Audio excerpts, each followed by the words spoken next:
Hello and welcome to Genex IAS. In the last lecture, we were discussing about FPI and FDI, and we have discussed the very basics. What is FPI? What is FDI? What are their benefits and how they are risky for any economy, right? आज थोड़ा inside जाते हैं FPI और FDI के और थोड़ा और detail चीजों को पढ़ने की कोशिश करते हैं. Is that right? Yes. पहले आप लोग को अगर लास्ट लेक्चर का कोई भी क्वेश्चन है, please ask me. Sir last question lecture का नहीं प्लीज है. तो नेटो में डाउट है कि हंगेरी उसका मेंबर नहीं है. कौन? हंगेरी हंगेरी एग्जैक्टली नहीं है. हाँ. What else? किसी और को कोई क्वेश्चन है लास्ट लेक्चर से या आप लोग रिवीजन करने तो नहीं कर चुके हो?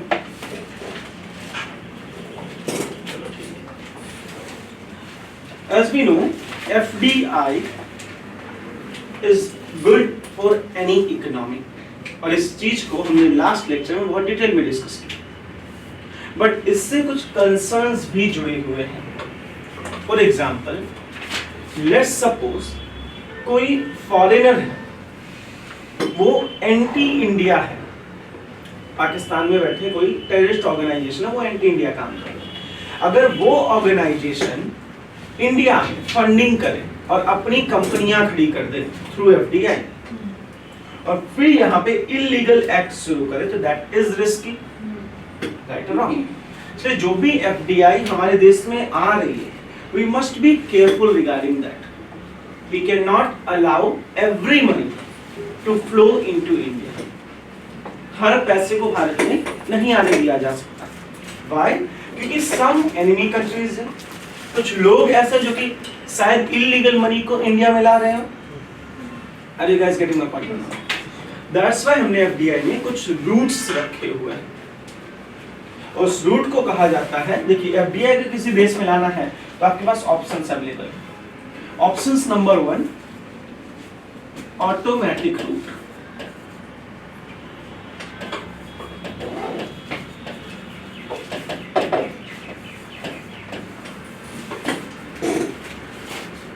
Now what is this? I think screen blur है. कोई थोड़ा उसका फोकस सेट कर दो. देखना क्या मैं बता रहा हूँ. You know how to set the focus? Screen blur. Just a second खाली. Sir, glare कम हो गया. हाँ, glare is off. Okay, good, done. It's just the focus was set. Yes. The very first was automatic. Now what is this automatic route? मान लीजिए, let's suppose we are a person named Mariam. Mariam is a businessman in USA. उसे India में एक company open करनी है. Mariam will simply come to India, dollar को change करवाएगी rupees में, यहां पे अपनी कंपनी एस्टैब्लिश कर देगी. ठीक है, किसी की परमिशन की कोई रिक्वायरमेंट नहीं है. क्या आप लोग मेरी बात समझ पा रहे हो? After establishment the company, Mariam will simply inform to the government कि मैंने यहां पे कंपनी बना ली है. ठीक, इस रूट को कहा जाता है ऑटोमेटिक रूट. अगर हमने पैसे को बाहर से इंपोर्ट किया, कंपनी बना ली और उसके बाद गवर्नमेंट को इन्फॉर्म कर दो, कोई भी प्रायर अप्रूवल की जरूरत नहीं है. कंपनी खड़ी करने से पहले कोई भी परमिशन रिक्वायर्ड नहीं है. ठीक है? That is, yes sir. You will need some kind of permission, ऐसा कैसे? That is very basic permission, not to convert your money. ठीक है? Basic permission officially required is land grants and also that is very necessary. जो कि normal लोगों को भी चाहिए, जो कि एक इंडियन को भी चाहिए. Second route we are having is government route.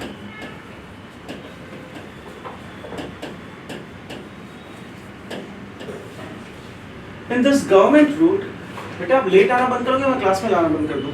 Sir इसके साथ ही आ रही थी, कुछ छूट ये बस से आती है, ये बस से आती है, वो भी बस से आती है. Be very careful. हाँ सर वो साथ ही आते हैं, वहाँ छूट गई बस. बेटा हम सिंगार छूट गई, कल छूट गई, टाइम से उठना शुरू करो. लेक्चर में लेट आने से फिर तो मेरा पूरा लेक्चर डिस्टर्ब होगा ना. फ्रॉम टुमारो ऑनवर्ड्स या तो आप लोग सभी टाइम पे आओ या फिर I will not allow, online देख लेना, ठीक है। गवर्नमेंट रूट, इसमें कैसा है कि अगर पैसे आए तो फर्स्ट आपको आरबीआई के पास या गवर्नमेंट ऑफ इंडिया के पास एक परमिशन लेटर भेजना पड़ता है कि देखिए मेरी कंपनी का नाम है हार्ड इंडस्ट्रीज, मैं इंडिया में इतने पैसे इन्वेस्ट करना चाहता हूं, इस सेक्टर में इन्वेस्ट करना चाहता हूं। Are you guys getting my point or not? पूरा एक कंप्लीट डिटेल पहले गवर्नमेंट को दी जाती है और अगर गवर्नमेंट ने इसको एक्सेप्ट किया तो ही आप इंडिया आके अपनी कंपनी खोल सकते हो। विदाउट प्रायर अप्रूवल आप इंडिया में नहीं आ सकते। In automatic route without prior approval you can simply come to India, जो भी रिक्वायर्ड डॉक्यूमेंट्स है उसको सबमिट करो and start your company. FDI की ये दो ऑप्शंस हमारे पास अवेलेबल हैं, first is automatic, second is government. But the problem is government में भी अलग अलग टाइप्स हैं।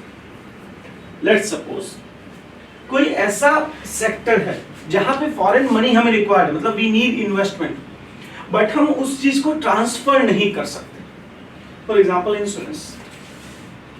इंश्योरेंस कंपनीज जो होती है सर, अगर किसी फॉरेन कंपनी को हमने इंडिया में इंश्योरेंस कंपनी कंप्लीटली खोलने की permission they the, in case कल वो भाग गए, फिर हम क्या करेंगे? अगर कल वो कंपनी अपना बिजनेस वाइंड अप किया और निकल गए, बेस्ट एग्जांपल है इसका भोपाल में जब गैस त्रासदी हुई थी, मिथाइल आइसोसाइनाइड, याद है ना सर? भोपाल की गैस की ट्रेजेडी, उसमें क्या हुआ, सीधे owners they pack their bag with in the night and they flee, सब भागे इंडिया के बाहर। क्या कर सकते? देयर आर सम बिजनेस जिसमें हम फॉरेनर्स को इन्वॉल्व नहीं कर सकते, क्योंकि what is the case of insurance? Insurance गरीब व्यक्ति लेते हैं, पुअर पीपल, उनकी पूरी जिंदगी की कमाई वो इंश्योरेंस या पेंशन में डाल देते हैं, और अगर जो वो कंपनी भाग गई तो विल बी रिस्पांसिबल। इसलिए हमारे देश में बहुत सारे ऐसे सेक्टर हैं जहां पे we need foreign investment, but we can not allow the transfer of ownership, ownership को नहीं बेचा जा सकता, ठीक है। इसलिए एफडीआई में गवर्नमेंट रूट के अंदर we have different methodology. Methodology number 1, एक ऐसे होते हैं जिसमें आपको 24% और लेस इतना फॉरेन इन्वेस्टमेंट अलाउ होता है, मतलब किसी भी कंपनी में 24% या उससे कम कोई भी फॉरेनर अपना शेयर रख सकता है, but 75% share must be held by Indian citizen only. अब ये कैसी चीजें होती है? देखिए, जब भी हमें बोर्ड की मीटिंग में कोई मेजर डिसीजंस लेने हैं, मतलब जो हमारे कंपनी का कॉन्स्टिट्यूशन है, कंपनी की रूलिंग है, अगर उससे बदलना है तो वी नीड एटलीस्ट 75% वोटिंग। देखिए, मैं आप सबसे लास्ट में लेक्चर टेस्ट में रहेगा तब भी लिखवाऊंगा, पर अभी भी पूछूंगा, इसलिए ध्यान देना, ना समझ में आस्क मी 10 टाइम्स। आप मुझे 10 बार पूछिए, मैं आपको 11 बार एक्सप्लेन करूंगा, बट विदाउट कॉन्सेप्चुअल क्लैरिटी रट्टा मारने की गलती मत करना, कोई बेनिफिट नहीं होने वाला, ठीक है। काफी बार क्या होता है, कोई कंपनी है तो उस कंपनी में अगर हमें उसके बेसिक्स को ही बदल डालना है, जो कंपनी का कॉन्स्टिट्यूशन अगर वही बदलना, चेंज कर देना है, तो वी नीड 75% वोटिंग। तो हम क्या चाहते हैं कि जो फॉरेनर आ रहा है वो कंपनी के बेसिक्स चेंज करने के लिए एबल ना हो, उसका कॉन्स्टिट्यूशन वो ना बदल पाए, इसलिए उसके पास 25% से ज्यादा वोटिंग राइट्स नहीं होने चाहिए, कि वो बोल दे भाई ये नहीं होना चाहिए तो नहीं होगा। If someone is having 25% voting rights, ध्यान से समझना, मान लीजिए मेरी एक कंपनी है यहाँ पे XYZ, ठीक है, इसमें 74% इंडियन के पास है, 26% फॉरेनर के पास है। अब कोई इंडियन चाहता है कि कॉन्स्टिट्यूशन में कोई मेजर चेंज किया जाए, क्या वो कर पाएगा विदाउट फॉरेनर? नहीं कर पाएगा, क्योंकि इनके पास 26% वोटिंग राइट है। About 10% itself we can change the song. Are you guys In FDI? No, not FDI. I'm taking in case of FDI. हाँ. If कंपनी का मेजर चेंजेस चेंज करने हैं और आपने फॉरेनर को 26% दे दिया है तो आपको नहीं चेंज करने देगा, क्योंकि you need 75% but all of you are having only 74%. Are you guys getting my point? तो हम कॉन्स्टिट्यूशन कंपनी के बेसिक्स को नहीं चेंज कर पाएंगे, बट यस उस कंपनी को फॉरेन इन्वेस्टमेंट जरूरी था तो हमने अलाउ कर दिया कि चलो 24% तक विदेशी को पैसा लगाने दो, पर 25 मत करने देना, ठीक है? ये पहला मेथड होता है हमारे पास। सेकंड, अब हम अलाउ करते हैं 49% एफडीआई कुछ केसेस में। कुछ ऐसे केसेस हैं जिसमें हम 49% तक एफडीआई अलाउ करते हैं कि इस कंपनी में आप 49% फॉरेनर्स को इन्वॉल्व कर लो। 49 का मतलब ये होता है कि अगर 51% हो गया तो आपकी ऑनरशिप बदल गई। नाउ द सामने वाला आदमी विल बी ऑनर। अगर आप 49% खाली फॉरेनर को आने दे रहे हो, मतलब कि ऑनरशिप हमेशा किसके हाथ में रहेगी? इंडियन के हाथ में, क्योंकि 51% Indian and max to max 49% foreigner. Are you getting my point, sir? Sure. If we are allowing only 49% FDI, इसका मतलब ये होता है कि ऑनरशिप कभी भी ट्रांसफर नहीं होने वाली, ऑनरशिप हमेशा इंडियन के पास रहेगी, क्योंकि फॉरेनर का पैसा 49% ही आ सकता है और ऑनरशिप ट्रांसफर के लिए 51% भी रिक्वायर्ड है। If I can't get the ownership of a company, why will I do it 49%? In this case also you are not getting ownership, ना sir? और profit फॉरेन कंपनी यहाँ पे आएगी ना, मतलब वो तो इंडिया के भरोसे रहा ना, मतलब foreign company obviously they will invest because they want to earn profit. उसको नवा कोई स्थापना करनी है यहाँ पे इंडिया में आके। हाँ देखो, बेस्ट एग्जांपल है रिलायंस का। रिलायंस ने अरामेको के साथ, सऊदी अरेबिया की सबसे बड़ी कंपनी, उसके साथ डील साइन की, करने वाले थे, फेल हो गई। 20% ही ट्रांसफर कर रहे थे ऑनरशिप, ओनली 20% शेयर ट्रांसफर हो रहा था, बट दे वर इंटरेस्टेड क्योंकि Reliance is very profit making company, ठीक है? वो अगर 49% तक के एफडीआई की बात है, that is not to transfer ownership but to earn profit. Cool. Next, इसी में we have last options, that is 74%, second last options, that is 74% और मोर एफडीआई। अब हम अलाउ करते हैं फॉरेनर को इंडिया में कंपनी की ऑनरशिप और उसके साथ साथ कंपनी में बेसिक चेंजेस भी कर सके, मतलब जो चाहे वो चेंजेस हो सके। तो 75% नहीं चाहिए उसके लिए, 74 और मोर इसलिए मैंने लिखा ना sir. Okay, then last option है फोर्थ, 100% एफडीआई। तो सर ये मतलब सेक्टर्स के हिसाब से डिवाइडेड Obviously. होगा और सर कंपनी से पहले से इंडिया होनी चाहिए ना। हाँ, मतलब क्या जो प्लान इंडिया होगी उनके लिए होगा ना। 100% एफडीआई कुछ सेक्टर्स में अलाउड है, मतलब कि वो पूरा फॉरेनर्स की ही कंपनी होगी 100%। अमेज़न, फ्लिपकार्ट, एप्पल, ठीक है, they are 100% own by foreigners, ठीक है? ये हमारे पास 4 ऑप्शंस अवेलेबल हैं एफडीआई के अलाउंस के लिए। अगर हम 100% किसी सेक्टर में एफडीआई अलाउ कर रहे हैं, उसका मतलब यह है कि उस सेक्टर में हमें इन्वेस्टमेंट चाहिए, और that is not too very risky sector, ये बहुत रिस्की सेक्टर नहीं होगा। क्या आप लोग मेरी बात समझ पा रहे हैं? सर रिस्की क्यों नहीं होगा? सर रिस्की क्यों नहीं रिस्की नहीं होगा, तभी हम फॉरेनर को 100% अलाउ कर रहे हैं सर, क्योंकि रिस्की होता है फॉरेनर को अलाउ करते, वो बंद करके भाग गया तो कौन रिस्पांसिबल है? अमेज़न बैंक के बाद क्या होता है? That is not that much risky ना, वो भाग गया, अपने पैसे लेके भागा, हमारा क्या लेके भागा? नहीं, अपने जो ऑर्डर कर रहे वो लेके भाग गया तो कितने करोड़ का ऑर्डर होगा? पर डे बहुत नहीं होगा ना सर, पूरी इकोनॉमी को डिस्टर्ब नहीं कर सकता। क्या आपने ये बात समझ पा? कोई चीज पूरी इकोनॉमी को नहीं डिस्टर्ब कर सकती। हाँ, इंश्योरेंस वाले भाग जाएं, पेंशन वाले भाग जाएं, सबका आपसे 40 साल पैसे वसूल किया पेंशन का, देने की बारी आई भाग गया। ऑर्डर तो एक दिन का लेके जाएंगे। पॉइंट है सर, समझ रहे हो? पक्का? ये हमारे पास एफडीआई के हैं, प्लस कुछ सेक्टर्स में हम एफडीआई को नहीं अलाउ करते, not allowed, no FDI allowed.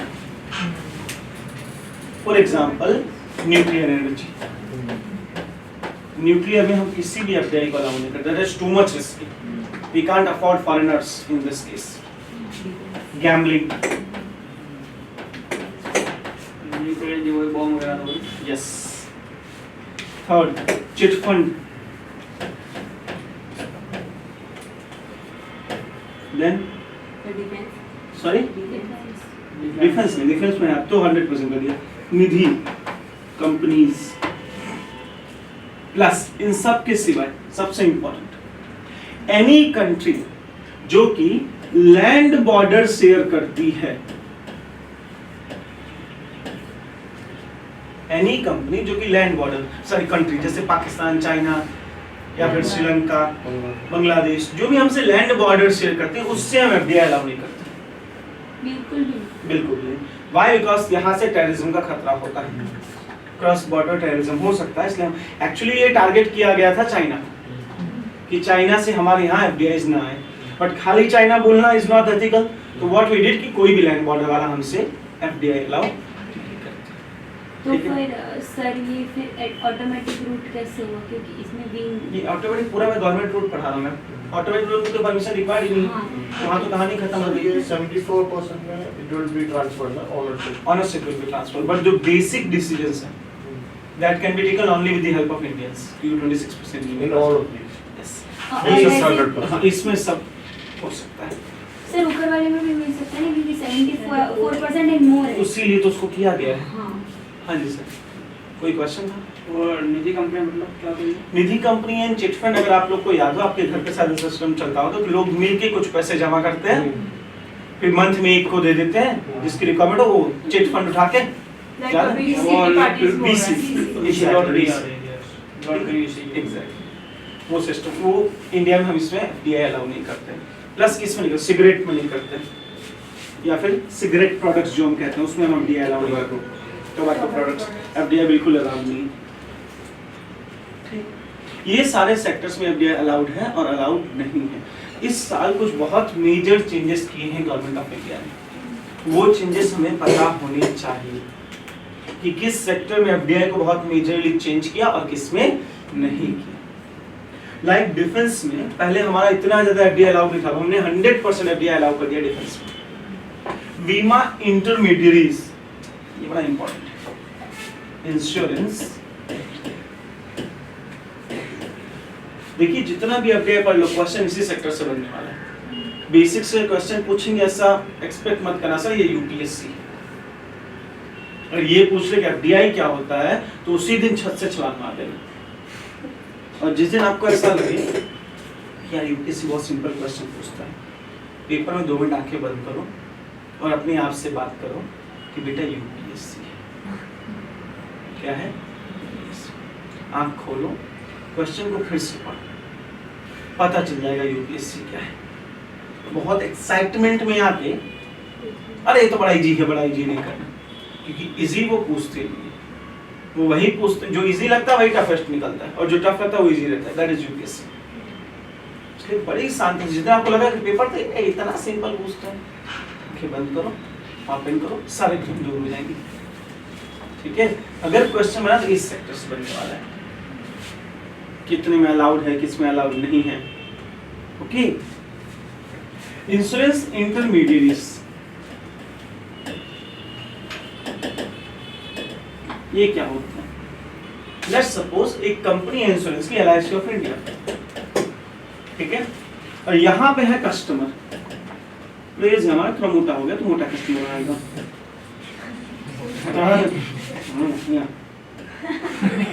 मोटे कस्टमर ये हमारा कस्टमर, ठीक है, इसको इंश्योरेंस करवाना है। डायरेक्ट एलआईसी में एक ऑफिस में घुस जाएगा, अपनी कार लेके अंदर सीधे दरवाजा तोड़ के, साउथ इंडियन मूवी जैसे बोलेगा मेरे को इंश्योरेंस कराना है। एलआईसी वाले बोलेंगे पहले हम हमारा इंश्योरेंस कराएंगे, तूने बड़ा तोड़ फोड़ कर दिया, राइट और रॉन्ग। ऐसे नहीं करते ना, ये किसी एजेंट के पास जाएगा। अब वो एजेंट एलआईसी का होगा, क्योंकि एलआईसी बहुत बड़ी है, बहुत सारी ऐसी कंपनियां हैं जो कि अपने एजेंट नहीं रखती बल्कि किसी और कंपनी को ये काम दे देती है। बीच में हम क्या करेंगे, एक अलग कंपनी बना लेंगे, विशाल सर की, विशाल एंटरप्राइज। विशाल का एक ही काम है, कस्टमर्स से पैसा उठाना और कंपनी को देना। ये बीच का काम करते हैं, इंटरमीडिएट का काम करते हैं, एजेंट्स का काम करते हैं। क्या आप लोग मेरी बात समझ पा रहे हैं? इसे हम कहते हैं insurance intermediate. Recently government of India ने इसमें 100% एफडीआई अलाउ कर दिया है। ठीक है, अब वो समझे। डिफेंस में वी अलाउ 100% FDI। सर ये फिर सैलरी पे होंगे इसीलिए ना, क्योंकि इसमें रिस्क नहीं है। क्या? ये अरे वो कंपनी अलग है ना, उससे हमें क्या लेना, उसने पैसा हमसे उठाया, नो प्रॉब्लम, दिया तो इंडियन कंपनी को ही है, तो हमें तो इससे लेना नहीं, इससे भाग लीजिए क्या फर्क पड़ता है। अगर नहीं लिया और चले गए 1 साल के लेके भागे, कोई जिंदगी का थोड़ी, थोड़ा रिस्क तो लेना पड़ेगा ना, फॉरेन का पैसा भी चाहिए, रिस्क भी नहीं लेना तो गड़बड़ है। इंडियंस का तकलीफ है, इंडियंस को सब चाहिए भी, हमें रिस्क भी नहीं, हम सेफ खेलना चाहते हैं। अरे इंडियन बहुत चालू पीस होती है इंडियन। इसमें और डिफेंस में लिया है ना, डिफेंस में कैसे लिया है? अब 100% अपडेट आ रहा है, डिफेंस बाहर से कोई कंपनी इंडिया में आके अपनी कंपनी स्टैब्लिश कर सकती है और यहाँ पे फंक्शन कर सकती है, ठीक है, प्रोडक्शन कर सकती है, मैन्युफैक्चरिंग करना है। मैन्युफैक्चरिंग कर सकती है। और एक बड़ा इंपॉर्टेंट सेक्टर है जो मैं पढ़ा रहा था, मेरे दिमाग से भैया यूएस निकल गया, फिर बताता हूँ। मल्टी ब्रांड, अच्छा हम मल्टी बोलते हैं ना, एक्चुअली इसको मल्टाई कहा जाता है। अमेरिकन हाँ वेरी गुड, अमेरिकन एक्सेंट में इसको मल्टाई कहते हैं। हम लोग तो ब्रिटिश बोलते हैं, ब्रिटेन हम इंडियन इंग्लिश बोलते हैं। सच में? डाइल्यूट हुई है ना। I'm saying that is not British English. What we say or speak, that is Indian accent. Indian English. कभी अब एक काम करना, गूगल में चेक करना, इंग्लिश ब्रैकेट इंडिया आता है, नॉट यूके। हमने अपना इंग्लिश जनरेट कर लिया है कि हम सब मिक्स मार देते हैं। इंग्लिश का भी लेना ही है। यस, मल्टी ब्रांड स्टोर्स, जैसे आप लोग देखते होंगे शॉपिंग मॉल्स बड़े बड़े जहां पे बहुत सारे brands involve, multi brands, in that case we allow FDI। इसमें हमने 100% FDI अलाउ किया हुआ है कि मान लो कोई बाहर ही आता है, इंडिया में अपना स्टोर खोल रहा है, और स्टोर खोले बहुत सारे ब्रांड्स को बेचे, but we do not allow single brand retailer, single brand retail, इसमें हमारा कोई FDI अलाउ नहीं। मतलब ऐसा नहीं हो सकता कि रियलमी इंडिया आए और अपना स्टोर खोल दे रियलमी का और रिटेल बेचे, फ्रेंचाइज हो सकता है, अपना स्टोर खुद नहीं खोलता, रिटेल नहीं बेच सकता। वहां पे सर्विस सेंटर्स होते हैं, जो रियलमी होगा वो सर्विस सेंटर होगा या फिर शॉप होगी। हाँ, जैसे ऑनलाइन बेचते हैं, मान लो ऑनलाइन है, चाइना में सीधे आप चाइनीज वेबसाइट से कुछ नहीं खरीद सकते इंडिया में, कि आप चाइनीज वेबसाइट पे जाओगे, रियलमी पे ऑर्डर कर दो, रियलमी की वेबसाइट वो भेज दे। इसलिए कभी भी रियलमी के वेबसाइट पे जाना, सर्च करना, प्राइस मिलेगा, बाय नाउ का ऑप्शन से नहीं आता। ट्राई किया है कभी? कोई भी फॉरेन कंट्री जो फॉरेन रिटेल्स हैं, उस वेबसाइट पे जाओ, सर्च करो, प्राइस मिल जाएगी चीज की, बट बाय नाउ का ऑप्शन से नहीं आता। लेकिन चाइनीज अलीबाबा उससे आता है। Alibaba is multi brands. Alibaba intermediate है, वो बेच रहा है, खुद के प्रोडक्ट नहीं बेच रहा है, वो किसी और के प्रोडक्ट। वैसे तो अमेज़न, फ्लिपकार्ट, ये सब भी तो फॉरेनर, समझ रहे हैं मेरी बात? But they are multi brands, उसमें बहुत कुछ बिकता है, वो खुद का प्रोडक्शन नहीं कर रहा है, वो तो दूसरे का प्रोड्यूस खाली बेचने का काम कर रहा है। समझ रही है? सही तो कहे समझ रहे हैं? ये अच्छा तो है। अच्छा है। नहीं, अच्छा है। अरे अच्छा ही मूड है। कुछ समझ पा रहे बेटा? वैसे तो देख रही चीज के जो चल रहा है हमको लेना देना नहीं।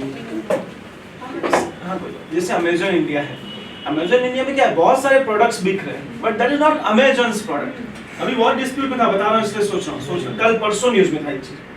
अपना भी ब्रांड तो बेचता है अमेज़न, वही बता रहा हूँ, नहीं बेचता, उसमें अमेज़न एफिलिएटेड अमेज़न ब्रांड है। एफिलिएटेड है, नॉट अमेज़न। चलो इसका भी एक केस है, यार बहुत चिंता करते जी। 2 साल पहले इंडिया में एक ऑर्गेनाइजेशन है, competition commission of India, CCI, ये कहते हैं कंपटीशन मेंटेन करने का काम करती है। अमेज़न वालों ने क्या दिमाग चलाया, अच्छा ब्रांड फैक्ट्री से शॉपिंग कितनों ने की है, ब्रांड फैक्ट्री मैंने भी बहुत की है, जब से बंद हुई मेरा बहुत दुख चालू चालू है, है सर ब्रांड फैक्ट्री। सब बंद कर दिया, जाके चेक करो। चेक किया सर, कहाँ? इसलिए तो बोल रहे वो मैं आपको एरिया थोड़ा याद करके बताती हूँ, बट आपने लास्ट लेक्चर में भी इकोनॉमिक्स से हाँ। बंद हो गया, पर गूगल पे सर्च करो, सब बंद close। हो गई मैं है। अभी जाके आया लास्ट वीक पर, बोलो सब बंद हो गए। गूगल पे खाली ब्रांड फैक्ट्री सर्च करो, सब में आ गया क्लोज डाउन परमानेंटली। बताता हूँ क्यों, चिंता ना करो, आ जाए सर जी एक मिनट खाली, तब तक हम थोड़ा समझ लें। ब्रांड फैक्ट्री एक मल्टी ब्रांड रिटेल स्टोर था, मतलब बहुत सारे उसमें शॉपिंग की जाती थी। अमेज़न ने एक दिमाग चलाया था कुछ सालों पहले, और अमेज़न के उसी दिमाग की वजह से ब्रांड फैक्ट्री बंद हो गई आज। ऐसा अमेज़न ने क्यों दिमाग चलाया? अगर ये आप लोग समझ गए तो आपके जीवन के आधे कष्ट दूर हो जाएंगे। ठीक है, इस आगे करें जीवन के कष्ट दूर। चलिए ध्यान दीजिए, कुछ सालों पहले ब्रांड फैक्ट्री, जैसे इंडियन ब्रांड फ्यूचर ग्रुप का है, ठीक है, ब्रांड फैक्ट्री और अमेज़न के बीच एक डील हुई। डील क्या थी? हमारे यहाँ हम फॉरेनर्स को सीधे अलाउ तक एफडीआई नहीं करते थे मल्टी ब्रांड में। मल्टी ब्रांड में हमारे यहाँ मैक्सिमम एफडीआई जो अलाउ थी दैट वाज लेस देन 10%, मतलब एफपीआई अलाउड था, एफडीआई अलाउड ही नहीं था। दिशा समझ गई? उस समय हमें स्विच चालू है आपका, तो पावर क्यों कम दिखा रहा है? ये क्लोज हो जाएगा बिल्कुल। वो जरा चार्जिंग प्लग इंसर्ट करो अच्छे से, पीछे से बी वेरी केयरफुल। वहाँ पर नट बोल्ट टच मत करो, शायद वो चार्जिंग का प्लग पीछे जो पॉइंट होगा वहाँ। जस्ट अ सेकंड, आज पता नहीं कैमरा बहुत इशू क्रिएट करता है। एक्चुअली वो स्टैंड ऊपर वाला ना वो सही होता है, वही करना है। वो नीचे तकलीफ बहुत होती है। दूसरे प्लग में चार्जिंग करो। हो गया। हो गई तो चार्जिंग क्यों लो बता रहा है? बंद हो जाएगा फिर बैटरी लो। शायद दूसरे प्लग में। हाँ, वो दूसरे प्लग में डाल के देखो। So maybe the adapter का problem है। Just a second. Just a second. Charging बता भी नहीं रहा। चार्जिंग खत्म हो रहा है, राइट सिग्नल वही मतलब पीछे पेन में तकलीफ होती है। पीछे नहीं है ना। इसमें इस ये अडाप्टर दिलाओ। दबा दिया। तो मैं अच्छे से खोल के निकालो। हाँ तो मैं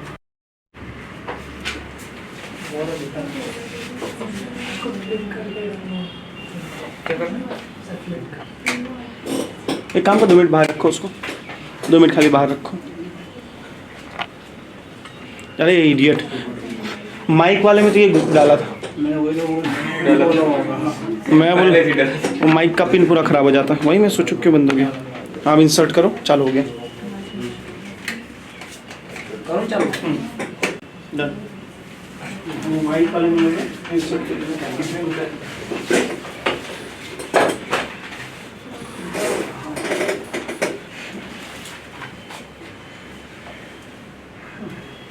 ओके, सो हम ब्रांड फैक्ट्री की बात करते हैं, थोड़ा ध्यान से समझिएगा। ब्रांड फैक्ट्री और अमेज़न इंडिया ने एक डील में प्रॉब्लम क्या थी? एक्चुअली अमेज़न को ब्रांड फैक्ट्री चाहिए थी। अमेज़न चाहता था ब्रांड फैक्ट्री को खरीदना, बट उस समय इंडिया में अलाउड नहीं था। हम मैक्सिमम अलाउ करते थे 10%, मतलब थ्रू एफपीआई, एफडीआई अलाउड नहीं था। पर अमेज़न बुद्धि वाला है, फ्यूचर लुकिंग है। उसने क्या किया? ब्रांड फैक्ट्री से 10% शेयर खरीदे, प्लस एक डील कर ली, एक कॉन्ट्रैक्ट लिखा लिया कि इन फ्यूचर अगर ब्रांड फैक्ट्री किसी थर्ड पार्टी से कोई कॉन्ट्रैक्ट करना चाहता है, मतलब हम किसी और को बेचना चाहेंगे, तो पहले अमेज़न की परमिशन लगेगी, पहले अमेज़न की परमिशन होगी, फिर आप किसी और को बेच सकते हो। क्योंकि अमेज़न ये चाहता था कि फ्यूचर में इसको पूरा खरीद लूं, जैसे गवर्नमेंट ऑफ इंडिया अलाउ कर दे। तब अलाउड नहीं था, तो इन दोनों ने क्या कॉन्ट्रैक्ट साइन किया कि without Amazon's permission brand factory can not finalise any. इतना ठीक है? क्यों ये करना पड़ा? क्योंकि उस समय एफडीआई खाली 10% अलाउड था। ठीक है, year was 2021, sorry 2021। Brand factory ने एक कॉन्ट्रैक्ट साइन किया with Reliance industries, Reliance group. Brand factory ने बोला कि ब्रांड फैक्ट्री अपनी ऑनरशिप रिलायंस ग्रुप को ट्रांसफर कर रही है। क्या आप लोग मेरी बात समझ पा रहे हैं? जैसे ब्रांड फैक्ट्री ने ये डील साइन की विद रिलायंस ग्रुप, अमेज़न ने ब्रांड फैक्ट्री पे केस कर दिया। बोला सर हमारा एक पहले ही कॉन्ट्रैक्ट हो चुका है, without my permission you can not sign any deal. क्यों? क्योंकि Reliance and Amazon they are competitors, वो कॉम्पिटिटर है, और अमेज़न चाहता था ब्रांड फैक्ट्री पे कब्जा। तो भी यहाँ तक कुछ गलत नहीं था, that was totally allowed. But जैसे ही अमेजोन पे ने केस किया, competition commission of India picture में आ गया। और कंपटीशन कमीशन ऑफ इंडिया ने क्या बताया कि हमारे पास कुछ ऐसे डॉक्यूमेंट्स हैं, किसके, अमेजोन के, उसके ऑफिसर्स ने एक दूसरे को मेल भेजा होगा, जो ये प्रूव कर रहा है कि अमेजोन ने जब 10% इन्वेस्ट किया था तो उसका इंटेंशन गलत था, वो ब्रांड फैक्ट्री पे एक्चुअली कब्जा करना चाहता था, गलत इंटेंशन से उसने ये कॉन्ट्रैक्ट साइन करवाया था। क्या आप लोग मेरी बात समझ पा रहे हैं? जो कि कंपटीशन के अगेंस्ट, ये नहीं होना चाहिए, तभी तो गवर्नमेंट ने खाली 10% अलाउ किया था कि गवर्नमेंट नहीं चाहती थी कि ट्रांसफर हो ऑनरशिप, बट अमेजोन ने के कुछ मेल्स हाथ लग गए थे कंपटीशन कमीशन ऑफ इंडिया के, तो वो ये कहता है कि जो भी किया आप लोगों ने गलत किया है, ये पूरा डील आपका, ये जो कॉन्ट्रैक्ट अमेजोन और ब्रांड फैक्ट्री के बीच हुआ था, ये कॉन्ट्रैक्ट इलीगल है, जो कि अमेजोन की तरफ से इलीगली किया गया है। Are you guys getting my point और नॉट? इसलिए अमेजोन और ब्रांड फैक्ट्री पूरा कॉन्ट्रैक्ट कैंसिल कर दिया गया और ब्रांड फैक्ट्री को सिग्नल दे दिया कि जाओ आप रिलायंस के साथ मिल जाओ। बट अमेजोन सिंपली पहुंच गया इंटरनेशनल कोर्ट ऑफ आर्बिट्रेशन के पास, सिंगापुर, अंतरराष्ट्रीय लेवल पे चला गया, इंटरनेशनल लेवल पे अमेजोन कि मेरे साथ धोखा हो रहा है, मेरे पास कॉन्ट्रैक्ट है जो कि वायलेट हो रहा है, और इसी डिस्प्यूट में फंस गई है ब्रांड फैक्ट्री, और इसलिए सारे ब्रांचेस क्लोज हो गए। देखो एफडीआई एफपीआई की परमिशन क्या कर सकती है, ये सब क्यों हुआ? क्योंकि उस समय परमिशन नहीं थी और बाद में दे दी। अब अमेजोन चाहता है ब्रांड फैक्ट्री मुझे भी, क्योंकि अब गवर्नमेंट अलाउ कर रहा है मल्टी ब्रांड स्टोर्स में, राइट और रॉन्ग? और ये सब पंचायत की शुरुआत कब से हुई? क्योंकि हमारे यहाँ सिंगल ब्रांड स्टोर में एफडीआई अलाउ नहीं है। ब्रांड फैक्ट्री अमेजोन खुद अपना प्रोडक्ट बना के इंडिया में नहीं बेच सकता। किया था अमेजोन, ऐसा नहीं करते थे, अमेजोन पहले करता था, पकड़ा गया, कॉम्पिटिशन कमीशन ऑफ इंडिया ने पकड़ लिया अमेजोन के प्रोडक्ट को कि भाई ये वही बना रहे हो वही कर रहे हैं, क्योंकि अलाउ नहीं था, वार्निंग दी गई कि गलत है। इन लोग ने क्या किया, तो बहुत दिमाग वाले लोग, अमेजोन की कंपनी होती है बट दूसरे नाम से होती है, उसके बोर्ड ऑफ डायरेक्टर्स जो होंगे वो अमेजोन के ही बोर्ड ऑफ डायरेक्टर थे, सबके सब बोर्ड ऑफ डायरेक्टर्स, मतलब मालिक जो अमेजोन के हैं वही उनके हैं, खाली नाम डिफरेंट कर दिया उस कंपनी का। ऐसा कर सकते हैं, ऐसा ही कर सकता हूँ। लेकिन सर नाम डिफरेंस करने से क्या होगा, वो डायरेक्ट इसलिए जैसे कॉम्पिटिशन कमीशन ऑफ इंडिया ने वार्निंग दी कि गलत है, दिमाग चलाए इन लोगों ने, क्या किया, सबके सब बोर्ड ऑफ डायरेक्टर ने रिजाइन मार दिया, एक साथ सबके सब ने रिजाइन कर दिया, बोले हमारी कंपनी का है, हम तो खाली यहाँ जॉब कर रहे थे। क्या आप मेरी बात समझ पा रहे हैं? दूसरे लोगों को बैठा दिया, जैसे कॉम्पिटिशन कमीशन ऑफ इंडिया का ध्यान हटा फिर से वही मालिक बन गए, और वही सब मिलकर दूसरी कंपनी खड़ी कर दी, नाम ही तो बदल रहा है, प्रोडक्शन हाउस तो सेम ही है। इस तरह अमेजन अपने प्रोडक्ट बेच रहा है, ना कि लीगली। तो दूसरी कंपनी कौन सी थी? वो नाम बदलते रहते हैं लोग अपने अपने, अलग अलग लाते रहते हैं। क्या आप लोग मेरी बात समझ पा रहे हैं? पक्का। इसीलिए आप किसी भी मोबाइल या कुछ भी जो फॉरेनर है उसको डायरेक्ट इंडिया में खरीदने की कोशिश करें, अलाउड नहीं है। आपको या तो किसी मल्टी ब्रांड स्टोर के साथ जाना पड़ेगा, लाइक अलीबाबा और समथिंग, डायरेक्ट आप परचेज नहीं कर सकते, दैट इज नॉट अलाउड। इसलिए फ्लिपकार्ट पे आता है रियलमी का, याद है ना? कोई भी चाइनीज मोबाइल जब लॉन्च होता है वो फ्लिपकार्ट या अमेजोन पे लॉन्च होता है, वो खुद क्यों नहीं आके कर लेते, है कि नहीं? एप्पल में भी इनबिल्ट स्टोर है, एप्पल स्टोर, वो भी यहाँ पे इंडिया में नहीं है। Obviously, that I'm saying ना, सिंगल ब्रांड अलाउड ही नहीं है हमारा, सिंगल ब्रांड नहीं। हाँ, मल्टी ब्रांड स्टोर है, that you can sell, there's no issue। इससे मॉल्स आ सकते हैं। Single brand why is it not allowed? Why it is? Not allowed. Competition नाम की चीज नहीं बचेगी ना सर इंडिया में। सर बाकी सब में है, लाइक कार्स आर देयर, काश में सिंगल ब्रांड कार स्टोर्स नहीं अलाउड इंडिया में। सिंगल ब्रांड और मल्टी को समझो ना। ओके, फिर से देखिए, सिंगल ब्रांड मतलब जिसमें मैं खुद प्रोडक्शन कर रहा हूँ, मैं खुद बेच रहा हूँ, दैट इज सिंगल ब्रांड। मैं प्रोडक्शन कर रहा हूँ, मैं किसी थर्ड पार्टी को बेच नहीं हूँ, जो कि सबकी चीजें बेच रहा हूँ, खाली मेरी नहीं। आप शॉपिंग मॉल जाते हो, अल्फा वन में जाते हो, है ना? अल्फा वन में किसी एक का थोड़ी है, सबका सामान आप अपनी चॉइस से खरीदो, दैट इज अलाउड। तो अलग-अलग रूट्स बने लाए थे, तो मल्टी में भेजेगा तो सिंगल में जाओगे। सिंगल में अलाउड नहीं, मतलब आप खुद अपना प्रोडक्शन करके इंडिया में बेच, क्योंकि वो कंपटीशन खत्म कर देगा। तो बाहर के लिए अलाउड नहीं, बाकी इंडिया के इंडिया में तो आप कुछ भी करो, इंडियन तो आपको इंडिया मार्केट ही आपकी।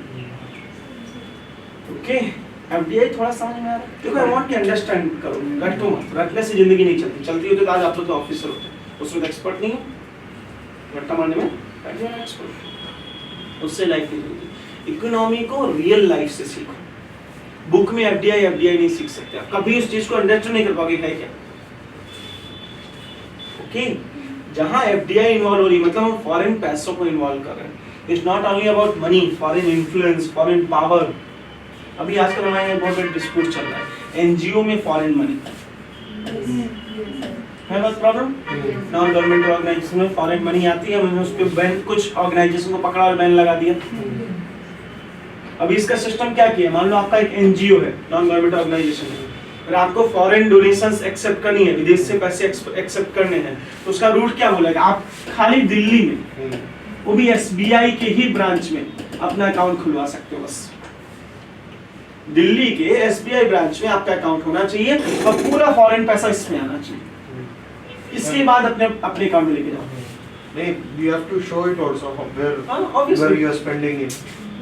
पहले इतना सिस्टम था, अब हमने एनजीओ को बहुत स्ट्रिक्ट कर दिया कि एनजीओ अगर फॉरेन पैसे को रिसीव कर रहे हैं तो इतना प्रोसेस उनको फॉलो करना पड़ेगा। क्या समझ पा रहे हो? पक्का? क्यों ऐसा किया गया है? Why? तो इस साइड यहाँ पे ना काम बहुत जैसे illegal है। They are using it for conversion also. Exactly. इसके बहुत सारे रीजन है। रीजन नंबर 1, जब फॉरेन करेंसी पढ़ रहे हैं तो ढंग से पढ़ लें, एक साथ सब कंप्लीट हो जाए।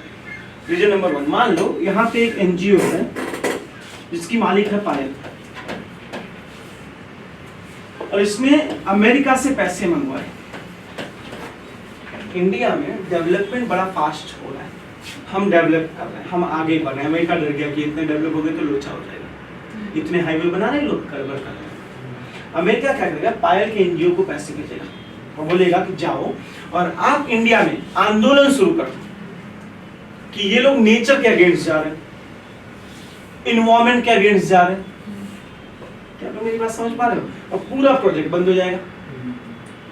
जिसका क्वेश्चन समझ में आया ना, पूरा प्रोजेक्ट बंद कर देंगे तो इन्वायरमेंट के अगेंस्ट जा रहे हैं। ऐसा हमारे देश में बहुत हो रहा है इस समय। रिसेंटली गवर्नमेंट ने बहुत बड़ा प्रोजेक्ट क्लोज डाउन कर दिया क्योंकि इन्वायरमेंट का प्रोटेस्ट चालू हो जाता है, हमारे इन्वायरमेंट के अगेंस्ट है, पैसा बाहर से फंड हो रहा है, जिससे हमारा डेवलपमेंट रुक जाता है। सेकंड, रिलीजियस हार्मनी को डिस्टर्ब करना। एनजीओ को पैसे दिए जाते हैं, एनजीओ यहाँ कन्वर्जन करवाते हैं, स्पेशली इसमें क्रिश्चियन एनजीओ शामिल है। इस्लामिक एनजीओ से इनके एनजीओ के लिए पैसे दिया जाएगा, यहाँ पे दंगे वो सब कराएंगे। बहुत कोई रिलीजन स्पेसिफिक नहीं है, हिंदू एनजीओ को भी पैसे दिए जाते हैं फ्रॉम द आउटसाइड, यहाँ पे दंगे कराने के लिए। तो ये जो एनजीओस हैं ये एंटी इंडिया एक्टिविटीज में इन्वॉल्व है और पूरा फंडिंग कहाँ से आ रहा है, फॉरेन से। इसीलिए तो इसमें एक बहुत बड़ा नाम इस साल, बहुत बड़ा नाम है, एक एनजीओ होगा था प्रथम, That Mother Teresa.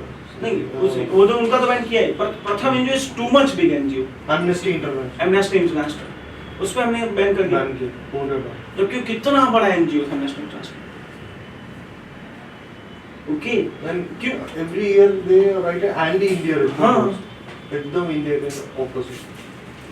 Anti India reporting करना, एंटी इंडिया एक्टिविटीज करना, इन सब चीजों की वजह से एनजीओस एक प्राइम फोकस होता है। हमने उनकी मनी को ब्लॉक किया, हमने ये पूरा नया मेथोडोलॉजी लेके आए कि अब पहले तो आपको रजिस्टर करना पड़ेगा गवर्नमेंट ऑफ इंडिया के साथ, प्लस सारा का सारा डोनेशन खाली दिल्ली के एसबीआई ब्रांच में ही आ सकता है।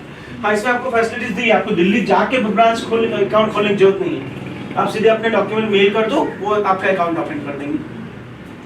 ओके डन, पूरा एफडीआई का क्लियर हो गया। ये आप सम अप करेंगे अभी एक बार खाली 2 मिनट में, तो जिसको जो भी क्लियर है वो समझ पाए। एफडीआई का मतलब हमने ये सुना कि जितना फॉरेन इन्वेस्टमेंट इंडिया में आता है with the intention of ownership, ठीक है, उसको इंडिया में आने के लिए we have 2 routes, automatic and automatic मतलब विदाउट एनी। हाँ please, if you want to write you can right.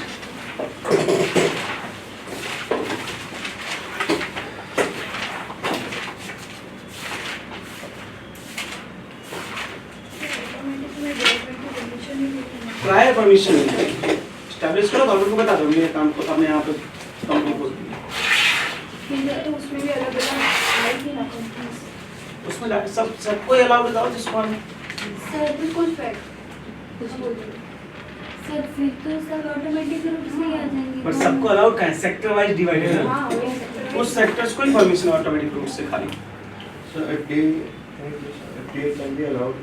Okay. FDI have two routes to enter into India. First, automatic route. Second, government route. अभी हम क्या कर सकते हैं पता है? After lecture 10-12 मिनट आप मैं बैक कर दूंगा, आप पूरा लिखते जाना. That will be much better options. क्या बोलते हैं? क्या अभी लिखना है? फ्लो बिगड़ जाएगा.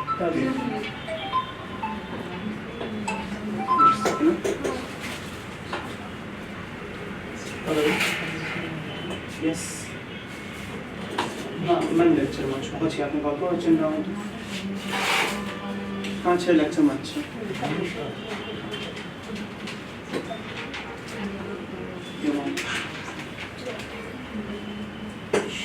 Call a little. Right. Your mom is worried. Yes, so आप लोग है ना थोड़ा अपना फोन साइलेंट रखा करो. पेरेंट्स का कॉल डिस्टर्ब मत करना. उठा लो, पेरेंट्स कॉल करें तो उठा लो, बिकॉज वो फालतू कॉल नहीं करते. क्या करना कि लेक्चर है कुछ अर्जेंट ना हो तो.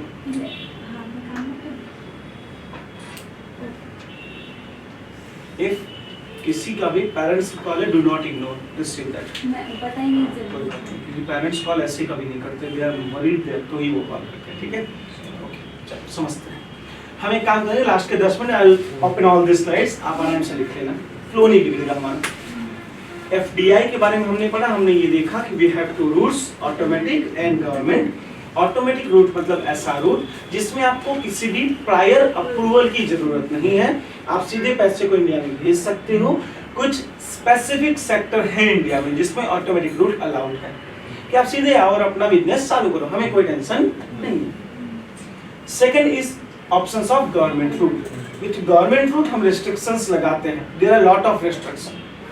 गवर्नमेंट रूट में एफडीआई फॉरेन से आने से पहले हमें गवर्नमेंट की प्रॉपर अप्रूवल लेनी पड़ती है. हमें आना है, मैं ये इंडस्ट्री हूँ, मैं इतना पैसा इन्वेस्ट करना चाहती हूँ. ओके, हमें रिस्ट्रिक्शंस क्या क्या है?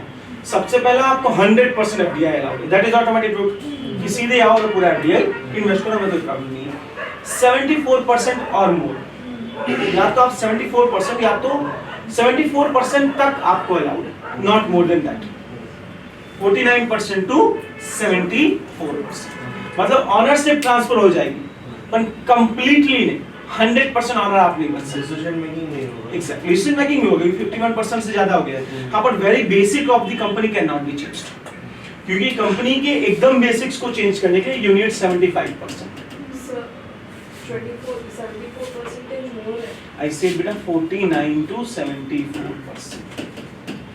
ठीक है.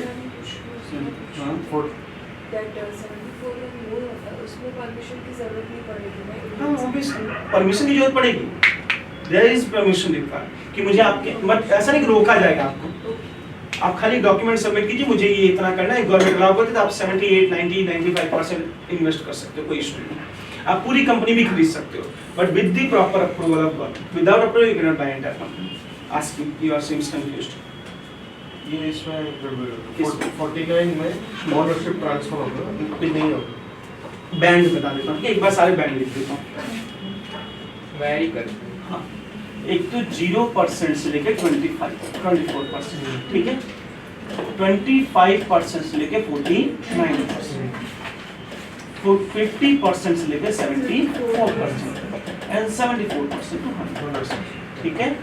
इसमें ऑनरशिप भी ट्रांसफर और कंप्लीट ऑनरशिप आ सकती है. 100% ownership. Yes, everything can be transfer. Condition लिख दीजिए, क्या कंडीशन रहेगी मतलब. Basic decision. Sector wise divide है सर. इस सेक्टर में अलाउड है, इसमें नहीं है, इसमें नहीं है. हर अलग अलग डिपार्टमेंट्स हैं, ठीक है. उनको सबको अलग अलग टाइम दिया गया है. इसमें ऑनरशिप ट्रांसफर हो जाएगी, पर आप कंपनी के कॉन्स्टिट्यूशन को नहीं चेंज कर सकते. क्योंकि कॉन्स्टिट्यूशन को चेंज करने के लिए 75% से ज्यादा हमको वोटिंग चाहिए. ठीक है. इसमें ऑनरशिप नहीं ट्रांसफर होगी, क्योंकि ऑनरशिप ट्रांसफर के लिए 51% से ज्यादा होना चाहिए. इसमें you can only invest, neither ownership nor decision making. ठीक है. This is a DIK. So in all of this, there will be an Indian counterpart also, ना, for some. ऑब्वियसली यहाँ तक Indian counterparts compulsory. In this part आप without Indian invest कर ही नहीं सकते. इंडियंस की ऑनरशिप रहेगी ही रहेगी. इन दिस केस ओनली आप पूरा फॉरेन आके इन्वेस्ट कर सकते हो. इफ चाहे तो आप इंडियन की पूरी कंपनी खरीद सकते हो. ये 50 और 70 में क्या चेंज करते हो? इसमें कॉन्स्टिट्यूशन नहीं चेंज होता, मतलब वेरी बेसिक जो कंपनी का, कंपनी के रूल्स क्या है, कंपनी का सीईओ कौन बनेगा, वो आप डिसाइड नहीं कर सकते। ठीक है, क्लियर? अब ये किसमें अलाउड है, अलग अलग सेक्टर्स का पूरा एक लिस्ट होता है, that I will mail you, मैं आपको मेल कर दूंगा कि किस सेक्टर में 25% तक अलाउड है, किस में उससे ज्यादा है, किस में उससे ज्यादा है, किस में 100% है। सब नहीं याद कर सकते क्योंकि देयर आर मिलियन सेक्टर्स। जो आपके इंडिया के सिटीजन हो गए वो समझ आ जाएगा कि हमें सबसे खाली जो रिसेंट में चेंजेस किए गए, जो अभी गवर्नमेंट ऑफ इंडिया ने चेंज किया है, insurance intermediaries, defence, multi brand stores, ये सब रिसेंटली चेंज्ड है और ज्यादा न्यूज में, तो हमें इतने डिटेल में देखना है कि उसमें कितना परसेंट अलाउड है। आपके प्रीलिम्स को जब आप प्रीवियस में क्वेश्चन सॉल्व करोगे, ये क्वेश्चन डायरेक्ट पूछा गया है, स्टेटमेंट दे देते हैं कि इन डिफेंस इंडिया में नो एफडीआई अलाउड, गलत है, डिफेंस में एफडीआई ओके। तो हम लोग लास्ट में पूरा अच्छे से लिख लेंगे। इफ यू वांट पूछिए, इसको कुछ पूछना? सर डिफेंस तो बहुत क्रिटिकल है, मतलब सेक्टर है, फिर उसमें but we are planning for defence exporting nation, हमें डिफेंस एक्सपोर्टिंग नेशंस बनना है, हमें अब डिफेंस, और वो भी इंडिया में आके मैन्युफैक्चर करना है। If you want manufacture, come and manufacture, we don't have any issue. Okay, ये हमें डिफेंस प्रोडक्ट एक्सपोर्टिंग हब बनना चाहते हैं। अब देखो चालू हुआ है सर, बिल्कुल हो गया, ऐसे बहुत सारे हुए। ब्रह्मोस इसका बेस्ट एग्जांपल है। ब्रह्मो मिशन ब्रह्मोस में India and Russia is combinedly making this, okay, and many more. AK-56 in Amethi, AK-56 rifle, Japan में बुलेट आई है, वो किसमें bullet train, that is technology transfer, that not manufacturing और समथिंग, तो भाई टेक्नोलॉजी ट्रांसफर करवा रहे हैं ना। अब हम बात करेंगे एफपीआई की, ये तो पूरा खेल है एफडीआई का। कल हमने खाली स्काईट्रोन, मुझे पता है आप लोग सोचोगे से इतना क्या डिटेल खींच रहे हो यार, क्योंकि ज्यादातर लेक्चर्स में एफडीआई ये 10 मिनट का काम होता है कि what is FDI, what is FPI, बस। पर प्रॉब्लम ये है कि आप रिसेंट ट्रेंड्स को देखो इन द एग्जाम्स, आप ऑब्जर्व ये करोगे कि इससे बहुत सारे क्वेश्चन बनते हैं, और जो हम बेसिक्स पढ़ते रहते हैं ना, उससे क्वेश्चन बन ही नहीं रहा है। तो प्रॉब्लम है कि पढ़ने के बाद भी क्वेश्चन नहीं आएगा। हमेशा आप लोग के मन में एक तकलीफ, एक डर बैठा रहता है ना कि सर इतना पढ़ा फिर भी पास नहीं हुआ, मेहनत बहुत पास नहीं हुई, क्योंकि मेहनत गलत डायरेक्शन में थी। 50 बार रिवीजन करे what is FDI, what is FDI. अरे भाई ये 10वीं 11वीं में भी नहीं आप पूछा जाता, हाउ कैन यू एक्सपेक्ट कि यूपीएससी पूछे? लेकिन अगर यूपीएससी को पूछना है तो उसको डिटेलिंग पता होना चाहिए, you must know everything very detail, हर महीने में डिटेल हमें पता होना चाहिए, क्योंकि 2 घंटे दिए हैं जिंदगी के लेक्चर में, 5-6 घंटे सेल्फ स्टडी में जो फिर भी क्वेश्चन ना आए तो क्या फायदा फिर? ओके, है कि नहीं दिशा? बड़ी दुखी है यार तो जीवन में तेरे, सर चेहरा ऐसा बना तो मुझे लगता है लोग क्या अभी पैदा हुए हो तो लोग अभी इतना टेंशन लेके जीने लगे हो, तो जब बड़े हो गए तो क्या हालत हो जाएगी, है कि नहीं? फाल देखो मौज में, छोड़ो देश का कॉलेज भी बाकी है, आगे चले।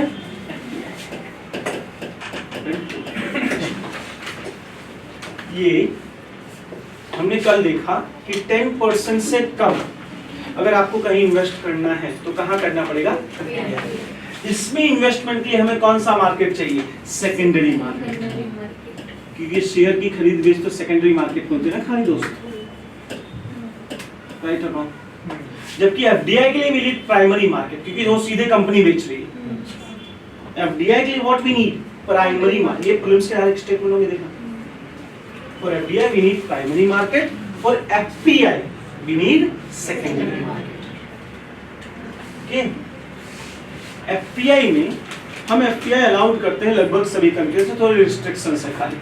जो कंट्रीज हमारी एनिमी कंट्री उनमें एफपीआई अलाउड नहीं किया, एफपीआई अलाउड नहीं, जो भी हमारे साथ वॉर में है या बॉर्डर कॉन्फ्लिक्ट में है, हम उन कंट्रीज में एफपीआई अलाउड नहीं करते, एफपीआई आने नहीं देते, उस कंट्री से रोक देते हैं एफपीआई को।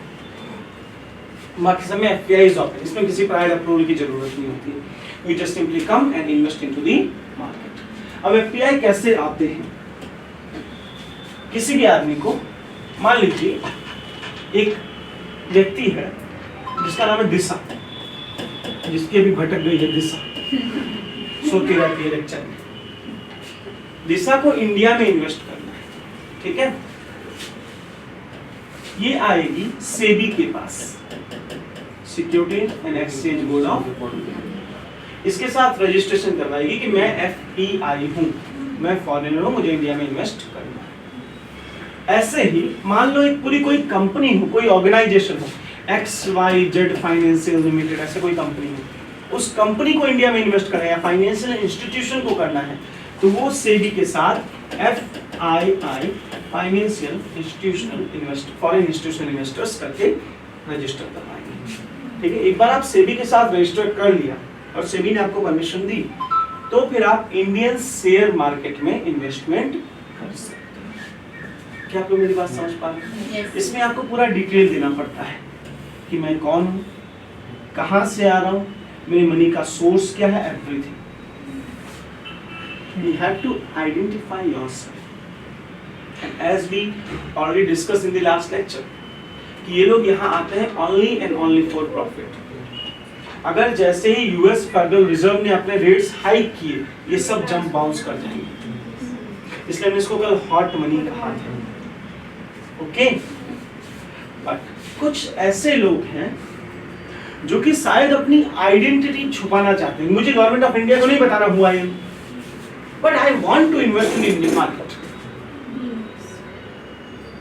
Do not speak in advance. If I want to hide my identity, मुझे बताना नहीं मैं कौन हूँ, मुझे रजिस्ट्रेशन नहीं करवाना, but I have to invest, मुझे इन्वेस्ट करना है, तो गवर्नमेंट अलाउ करे या ना करे। आइडेंटिटी नहीं बताना चाहता, छुपाना चाहता है बंदा, करना चाहिए अलाउ, कैसे करें? इसके लिए भी है अलग मेथड। शेयर मार्केट में एक न्यू चीज होती है P notes, participatory notes, P notes. P notes actually एक अथॉरिटी, एक पावर है, किसके पास? रजिस्टर्ड FPI और FII के पास। जो पहले से इंडिया के साथ रजिस्टर्ड हैं, उनको ये पावर दी जाती है P नोट्स के। P नोट्स क्या होता है? Let's suppose Siddhi is there, है ना, सिद्धि हमारी FPI थी, सिद्धि ने हमारे साथ रजिस्टर कराया, उसके पास प्रॉपर डॉक्यूमेंट्स, और एक बच्ची है गौरी, गौरी को इंडिया में इन्वेस्ट करना है बट अपनी आइडेंटिटी नहीं बताना। सिद्धि क्या करेगी? गौरी को बोलेगी कि तू मेरे नाम पे इन्वेस्ट कर, give your money to me, और मैं उस पैसे को इन्वेस्ट करूंगी मार्केट में। क्या आप मेरी बात समझ पा रहे हो? उसको अपनी इसकी आइडेंटिटी तो हमें पता है, उसको बतानी नहीं थी, तो सिद्धि ने उसके पैसे ले लिए और उसे क्या इशू कर दिया? P नोट्स, कि इतना पैसा तुम्हारा मैं इन्वेस्ट कर रही हूं। That is P notes as participatory notes. क्या आप लोग मेरी बात समझ पा रहे हैं? FPI या FI जो रजिस्टर्ड लोग हैं, उनको ये पावर दी जाती है कि वो किसी और का पैसा भी इन्वेस्ट कर सकते हैं, अगर वो अपनी आइडेंटिटी ना बताना चाहे, अपनी पहचान ना बताना चाहे। तुझे अपनी पहचान मुझे बतानी नहीं थी, बट मेरे मार्केट में तुझे पैसा इन्वेस्ट करना है, तो व्हाट विल यू डू? मुझे पैसा दे दो, मैं मेरे नाम पे इन्वेस्ट कर देता हूँ। उसमें अकाउंट के नाम पे चलेगा? हाँ, अकाउंट सब कुछ सिद्धि के नाम पे चलेगा। खाली सिद्धि ने जितना पैसा गौरी से लिया है, वो उतने पैसे का उसको P नोट दे देगी कि ले, तुझसे मैंने इतना पैसा लिया हुआ था जो मैंने इंडियन मार्केट में। सर क्या गवर्नमेंट ट्रस्ट वगैरह विश्वास हो? हाँ, वो इन दोनों का खेल है, ऑब्वियसली विदाउट ट्रस्ट थोड़ी कोई देगा। P नोट ना देना भी जाए तो इसका वहां से कंप्लीट रजिस्टर रहेगा तो नहीं, तो इसको अपना सोर्स ऑफ मनी दिखाना पड़ता है ना सिद्धि को, मैं पैसे कहाँ से ला रहा हूँ। हाँ, तो उसको दिखाना ही पड़ेगा, या तो मैंने अपनी किसी कंपनी से कमाया है या मैंने किसी से लेके इन्वेस्ट किया है। तो जिससे लेके इन्वेस्ट किया उसको क्या बोलते हैं? P नोट्स एक्चुअली पावर है विच FPI एंड FII जो हमसे पहले रजिस्टर्ड है, उनको हमने ये पावर दिया हुआ है कि आप इशू कर सकते हो P नोट्स, और अनरजिस्टर्ड लोगों के पैसे भी इन्वेस्ट कर सकते हैं। आप पूछिए। डन? लेकिन सर फिर क्या हो गया तेरे को आज? कुछ नहीं हुआ। कुछ समझ में आने रहा मेरे को, तो ऐसा लग रहा चेहरे से। मैं भी लिखवाऊंगा लास्ट में, डोंट वरी, सब लिखवाऊंगा, फिर बताता हूँ मैं। फिर आज फिर पापा से बात होगी। P नोट सही होते हैं किसमें? दोनों वो दोनों क्या है, हमारा क्या है?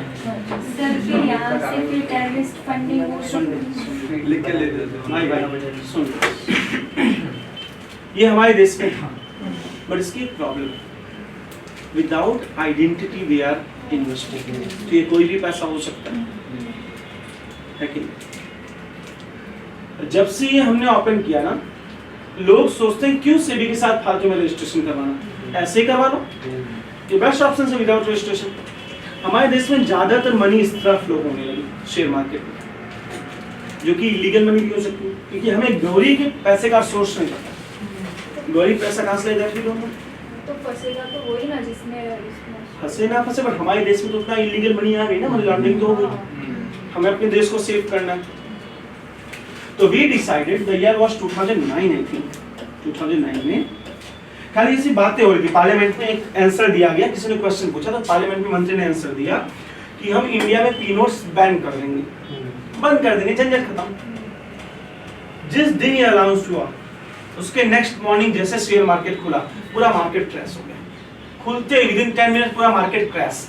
क्यों? क्योंकि सारे पी नोट्स ने अपने पैसे निकाल लिए, सारे पी नोट्स अपने पैसे विड्रॉ करने लगे, क्योंकि उनको लगा बैन कर दोगे, है कि नहीं? और जब ये विड्रॉल चालू हुआ तो हमें एक्चुअल रियलिटी पता चली कि कितना पैसा इन लोगों ने इन्वेस्ट करके रखा है, पूरा मार्केट गिरा दिया सर। हमें 10 मिनट में सर्किट लगानी पड़ी शेयर मार्केट में। सर्किट मतलब लिमिट क्रॉस हो गई, अब बंद करना पड़ेगा मार्केट बंद कर दिया। 2 घंटे बाद फिर मार्केट खोला कि शायद नॉर्मल हो गया हो, फिर से क्रैश कर गया। कितना पैसा होगा पी नोट्स का, सोचो। कंडीशन ये आ गई कि पहली बार हमारी हिस्ट्री में सेबी के चेयरमैन ने प्रेस कॉन्फ्रेंस बुलाई, प्रेस कॉन्फ्रेंस बुला के बोला कि भाई हम लोग नहीं बैन करने वाले पी नोट्स, आप लोग पैनिक मत हो, आप लोग डरो मत, हम सेल पी नोट्स नहीं बैन करेंगे, do not withdraw your money, क्योंकि मार्केट खत्म हो चुका था हमारा, इतना पैसा है लोग का, मोर देन 38% मनी वो प्राइमरी पार्टिसिपेटरी नोट्स से आते थे। अब लोग मेरी बात समझ पा रहे हो? उस समय सेबी के चेयरमैन ने आके अनाउंस किया हम नहीं बंद करे, तो थोड़ा मार्केट स्टेबल हुआ। But year was 2014, new government आई, उसने भी इसी तरह के कुछ किए। अब धीरे धीरे हमने इसमें बहुत इंप्रूवमेंट कर दी। अब हम बोलते हैं कि अगर नो मैटर आप पी नोट हो, फिर भी आपको अपनी बेसिक इंफॉर्मेशन सेबी को देनी पड़ेगी। भले आप पी नोट हो, पर आपको आपकी बेसिक इंफॉर्मेशन तो देनी पड़ेगी कि आप कौन हो, कहां से इन्वेस्ट करते हो। तो अगर आप एक ट्रेंड देखो तो स्लोली इन इंडियन मार्केट अगर ऐसे ग्राफ बनाऊं तो अब पी नोट्स कम होते जा रहे हैं, क्योंकि अब हमने पी नोट्स को भी थोड़ा स्ट्रिक्ट कर दिया कि you can not invest your money directly to the Indian. ठीक है, और मैं जो भी बता रहा हूँ उसको बहुत ध्यान से सुनो, क्योंकि ये सब किसी भी बुक में नहीं है। अच्छा, पी नोट अपने इंडिया में, हर पूरी दुनिया में से ऑल ओवर हर से मार्केट, ये आपको किसी भी बुक में नहीं मिलेगा इकोनॉमिक्स की, नॉट अ सिंगल बुक, क्योंकि ये सब चीजें डैम डीप है। बट डायलेमा इतना गजब का है कि हमारे बुक्स में नहीं बट एग्जाम में पी नॉट 2 साल पहले पूछा होगा। हमारा डायलेमा सिलेबस में नहीं दिखाते बट एग्जाम में वही पूछते, इसलिए हमने पी नॉट्स को बहुत डिटेल में डिस्कस किया है। ओके, क्या आप लोग मेरी बातें समझ पा रहे हैं? क्या हमने एफपीआई समझा? क्या हमने एफपीआई से रिलेटेड पी नॉट समझा? Please right it down. अब आप लोग लिख सकते हैं। There are 3 types of FPI. 2 types ना, automatic and cloud. Like vertical FPI, horizontal FPI, conglomerate FPI. I didn't get what you said. There are 3 types of FPI. Like it's vertical FPI, horizontal FPI, conglomerate FPI. Okay. You are saying कि कैसे FDI can invest in India? There are 3 methodology. I thought you can. I was confused with FDI. We have 3 methodology. For example, here our country India. The difference. Yes. In India we are having a company that is named as, क्या नाम रखे? Marine Industry Limited. ठीक है? बहुत अमीर आदमी इसलिए उसकी इंडस्ट्री है। There is a foreigner named Sanjana. ठीक है, if she want to invest in India, she has various methods. Method number 1, वो simply Indian company के साथ collaboration कर देगी. They will simply collaborate with the India, that is horizontal. ठीक है. Second, they will open their franchise or branch in India, that is vertical. अपने अंदर चले गए हैं. क्या मेरी बात समझ पा रहे? They can simply open a branch either or collaborate with any Indian industry. Are you getting my point? That is vertical and horizontal. Okay, so simple. Vertical means going deep into your company. If Amazon want to start a company in India, Amazon will open their another branch and they can simply start their business. Other options, buy brand factory and start. Totally different. हाँ please say ना, please say. So what I read was in horizontal. I want to, if a Korean or Chinese phone company and they want to do a same line of business, phone का business India में करना है, and they will connect with a brand new company. But both are related, both businesses related to Phone only. phone only. Obviously. Then vertical में कैसा है? I am buying that company Exactly. for my benefit. For your benefit. Like कोई raw material होगा, हाँ. Plastic होगा, phone कुछ industry होगा. chip वाले होगा. हाँ. That मेरा फोन का केस प्लास्टिक होगा, so I'll buy a plastic company in your country. exactly. That is for my हाँ. benefit. That is about the product of company. हाँ. That is related to product of company. ये होता है company की financial transfer. Okay. What you are saying is of product. Product line. कि अगर आपको product base FDI है, मतलब एफडीआई के भी टाइप्स उसकी क्वालिटी पे डिपेंड करते हैं. अगर आप अपने ऑनरशिप के अकॉर्डिंग बात करो, that is vertical and horizontal. अगर आप प्रोडक्ट के अकॉर्डिंग बात करो, that is something like if same industry join हो रही है, same to industries like Amazon retail and brand factory retail, that is horizontal. If brand factory retail is joining some textile industry in India, जिसका product वो buy करेंगे as a raw material, that जो vertical है. That depends on the product base. Conglomerate is totally different business. That is totally Brand new different. business. ना vertical से लेना, horizontal से. एक मोबाइल इंडस्ट्री बाय करेगी कपड़े industry. Like this. That is product based FTA. Okay, that is product based FTA. Good, very good. Where did you read it? It's an Economics Times article. That was an Economics Times article last year. Related to this one. Good. और कुछ? So slides. अच्छा, slide change करना है. From the beginning कर दूं? Building का. आप लोग फटाफट लिख लेंगे तो हम लोग आगे बढ़े, क्योंकि अभी तो शेयर मार्केट खाली स्टार्ट हुआ है. स्टार्ट भी नहीं हुआ, बेसिक दिया है खाली शेयर मार्केट का. सर फिर लास्ट में निकलेंगे. वही बोला था लास्ट में. हाँ. I'll give you all the slides, आराम से लिखते बैठो, क्या तकलीफ है. अब तो मैं इसके अभी, साथ पीडीएफ भी फॉर्म हो जाती है. हाँ ये तो मैं आपको पीडीएफ एक काम करूँगा, पीडीएफ बना के भेज दूँ. Problem solve. I'll simply make this PDF and send it to you. क्या हो गया? तो अच्छे से लिखा वीडियो भेज देना. Best option sir. आगे चलते हैं. चलो सुनो, यहाँ पे एफपीआईडीए खत्म. अब वापस शेयर मार्केट में आते हैं. ये शेयर मार्केट दो टाइप ऑफ इन्वेस्टर्स खाली हमने देखे. मार्केट तो पूरा बाकी पड़ा है. मार्केट में हम जो इन्वेस्ट कर रहे थे, उस इन्वेस्टमेंट के हिसाब से मार्केट में सर्किट्स अप एंड डाउन होती है. अब ये सर्किट क्या है? लेट्स सपोज ये हमारा सेकेंडरी मार्केट है, बीएसई बॉम्बे स्टॉक एक्सचेंज. यहाँ पे बहुत सारी कंपनियां लिस्टेड हैं. उसमें से एक कंपनी है विशाल जी की, जो कि आज मूल में नहीं है पढ़ने की. ठीक है, इनके शेयर की प्राइस थी 100 रुपीज. एक शेयर की प्राइस थी 100 रुपीज. इनको अपने शेयर की प्राइस को स्टेबल रखना है, मतलब बहुत ज्यादा खत्म भी ना हो जाए, बहुत ज्यादा अप भी ना हो जाए, दोनों मेंटेन करना है.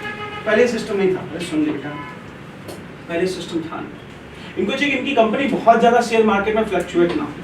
तो ये इनके ऊपर डिपेंड करता है. He himself can decide this circuit for his shares, कि भाई अगर एक दिन में मेरे शेयर की प्राइस 20% से प्लस या माइनस हो गई, या तो 20% बढ़ गई, तो अपने आप मेरे शेयर की ट्रेडिंग बंद हो जाए. आपको इसको खरीद या बेच नहीं सकते.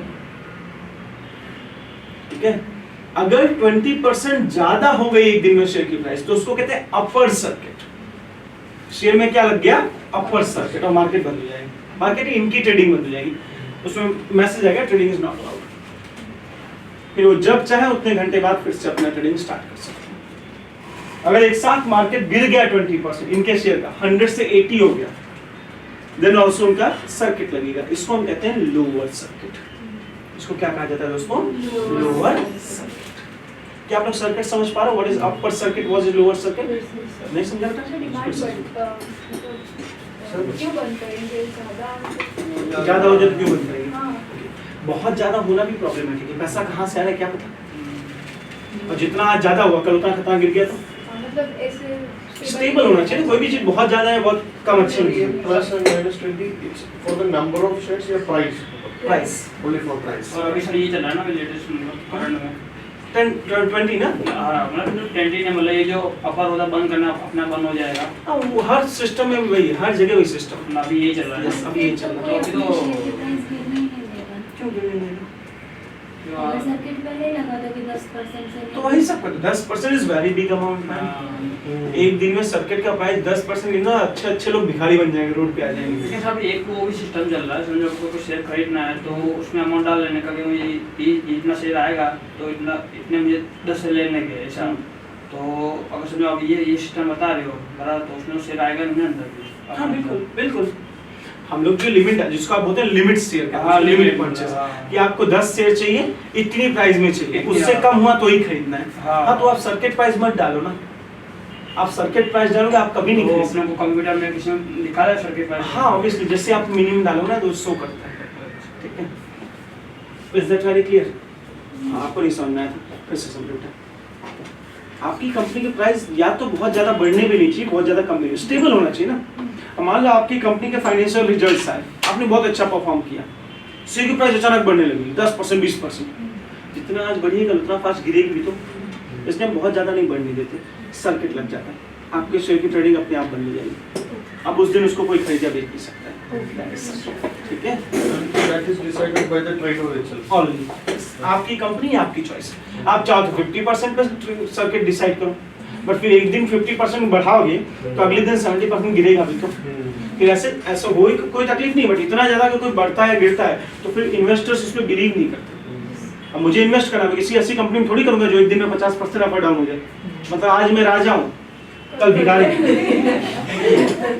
इसलिए सब बहुत बड़ी हैवी इंडस्ट्रीज में इन्वेस्ट करता है। लाइक इफ वी इन्वेस्ट, मैंने बजाज में इन्वेस्ट किया, बजाज के सर्किट लगने जैसे हो गए थे लास्ट टाइम, 9% एक दिन में हाइक कर गया था बजाज, बट लकीली 9 ही हुआ, 10 नहीं क्रॉस किया, तो सर्किट लग जाते हैं। अब इतना हाई गया था लो भी होगा, अब धीरे डाउन हो रहा है, तो इसलिए हम लोग ऐसे ट्राई करते हैं। और हम क्या पढ़ रहे थे? अब मार्केट का टाइप देखते हैं। तो मार्केट के बहुत अलग अलग टाइप्स हैं। मार्केट को अगर हम ड्यूरेशन के हिसाब से डिसाइड करें तो सबसे पहले आता है मनी मार्केट।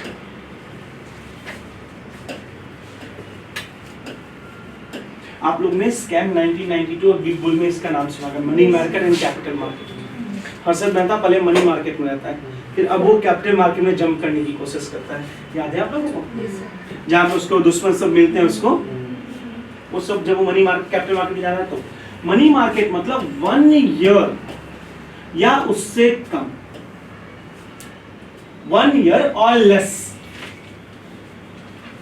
आपके ट्रेडिंग से यहां होती है। ऐसी चीजों में खरीदा या बेचा जाता है जिसकी ड्यूरेशन 1 साल से कम। शॉर्ट टर्म सिक्योरिटीज, ये सब यहां से होती है सर। ठीक है, short term securities, government securities I am talking about, जिसको ट्रेजरी बिल भी कहा जाता है, 1 साल से कम की गवर्नमेंट सिक्योरिटीज। अगर शॉर्ट टर्म गवर्नमेंट सिक्योरिटीज या कॉर्पोरेट बॉन्ड्स बेचे या खरीदे जाएं, वो कहां किए जाएंगे? Money market. ठीक है, long term more than 1 year की सिक्योरिटीज खरीदी या बेची जाए, that is in capital market.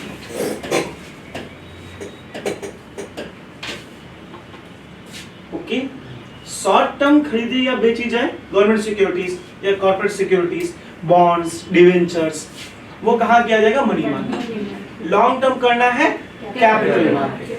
अगर आपको इक्विटी को खरीदना या बेचना है, शेयर्स को, यहाँ शेयर की खरीदनी होती है, ये डिवेंचर बॉन्ड्स मार्केट, यहाँ उधारी ली जाती है। अगर आपको शेयर में इन्वेस्ट करना है, स्टॉक में इन्वेस्ट करना है, तो उसको हम कहते हैं स्टॉक मार्केट। स्टॉक, यहाँ क्या परचेस होगा? इक्विटी। यहाँ क्या परचेस किया जाएगा दोस्तों? इसको इक्विटी मार्केट या स्टॉक मार्केट कहा जाता है। ये मार्केट के टाइप है, डिपेंड ऑन द कमोडिटी। इसके सिवा एक फोर्थ है कमोडिटी मार्केट। इसमें सामान को खरीदा या बेचा जाता है, ट्रेड किया जाता है, like gold, silver, agriculture products, that is commodity. ये मार्केट के 4 types. For the debentures, loan, government security, short term money market, long term capital market, equity या शेयर के खरीद बेच के लिए स्टॉक मार्केट, सामान वस्तुओं की खरीद बेच के लिए कमोडिटी मार्केट। ओके, ना समझ में आया तो अभी भी पूछ लो एक बार, प्लीज आस्क मी अगर ना समझ में आया। कोऑपरेटिव सिक्योरिटी मतलब जो प्राइवेट, गवर्नमेंट सिक्योरिटीज, नहीं प्राइवेट, कोऑपरेटिव मतलब प्राइवेट, प्राइवेट, कॉर्पोरेट मतलब जो प्राइवेट कंपनी है। कैपिटल मार्केट लॉन्ग टर्म बेटा, long term government securities, 5 years, 10 years, 20 years government securities, ठीक है। Only government security. Corporate bonds, government security, debenture bonds, foreign मकान वगैरह भी आएगा, फॉर्म वगैरह भी आ जाएगा ना, और ये गोल्ड, सिल्वर। अच्छा, इसमें कमोडिटी में अभी तो नहीं है, बट अगर फ्यूचर में चाहे तो मना नहीं करेगा। इसमें एग्रीकल्चर प्रोडक्ट्स के लिए अलग है commodity, agriculture exchange market India में, ठीक, अलग अलग markets. Is that very clear? किसी को ना समझ में मुझसे पूछो, नहीं तो मैं आगे बढ़ूं। अब मान लो एक कंपनी है हमारे पास, जीपीएससी क्लियर 2020 की बात कर रहा हूँ। देखो जीपीएससी कितना डीप जाता है, हमें लगता है मजाक करने बैठे हैं, वो जीपीएससी में पोस्ट डिप्टी कलेक्टर मिलती है, मजाक थोड़ी है। डिस्ट्रिक्ट आपका मजे का, डेप्यूटी कलेक्टर, क्वेश्चन पेपर भी ऐसा ही बनता है जीपीएससी। इकोनॉमिक्स कभी कभी प्रॉपर रूल आ देता है, 2020 का इकोनॉमिक्स वैसा ही था, आज तक का सबसे स्टैंडर्ड इकोनॉमिक्स का पेपर, उसमें एक क्वेश्चन आया था, उसके बारे में डिस्कस करते हैं। मान लीजिए मेरे पास एक कंपनी है ना, बना दूं कंपनी को, किसके नाम पे बनाया जाता है? रानिंद्र के नाम पे बनाया है, नहीं जाना है तो बना दिया रानिंद्र। एक कंपनी रानिंद्र लिमिटेड, इससे पैसा चाहिए, what are the options available? Government से ये गवर्नमेंट से शेयर मार्केट, आईपीओ वाले एक करके दोस्त, एक करके एज ई सेड। पहला इक्विटी, शेयर बाहर निकाल दिया, और सेकंड लोन, और दैट इज इक्विटी में इन्वेस्ट करें। यस, और वही ऑप्शंस अवेलेबल है दोस्त। पापा से मांग लिया, पापा से मांग लेगा, नहीं इसमें इन्वेस्ट करना है अवेलेबल। बस इतना ही हमारे पास। गोल्ड वगैरह बेचते वो तो आ गया ना उसमें। मॉर्गेज। हमें लोन लेने के लिए for money we have various options. जो सबसे वर्स्ट ऑप्शंस है, सबसे खराब, फर्स्ट डेट, जिसको हम डिबेंचर्स भी कहते हैं। डिबेंचर्स, लोन उठा लो, टेंशन खत्म। ये सबसे वर्स्ट ऑप्शन है अवेलेबल। आपको कैसे चाहिए? लोन ले लो। Okay, second worst options, preferential share holder.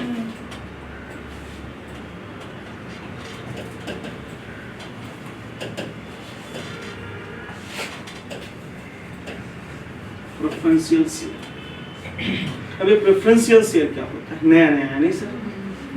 देखिए, शेयर के दो टाइप, इक्विटी होल्डर्स के दो टाइप होते हैं। एक जो शेयर खरीदे आपकी कंपनी में, मतलब मालिक बने आपकी कंपनी में, वो डिसीजन मेकिंग में काम करेगा, ठीक है। प्रेफरेंशियल शेयर होल्डर मतलब क्या होता है? इनके पास आपकी कंपनी के शेयर तो होते हैं, बट ये डिसीजन मेकिंग में पार्टिसिपेट नहीं करेंगे, ये मीटिंग्स में नहीं आते हैं। बोर्ड ऑफ डायरेक्टर्स के मीटिंग्स में इन्हें अलाउ नहीं है। विशाल जी, क्या आप समझ पा रहे हैं? सर एक बार जो शेयर होल्डर्स होते हैं ना, उनके दो type, we have two types of share holder. पहला, जिसको हम इक्विटी शेयर होल्डर कहते हैं, मतलब आपकी कंपनी के मालिक है, वो आपके साथ मालिक बन के बैठे हैं, ठीक है।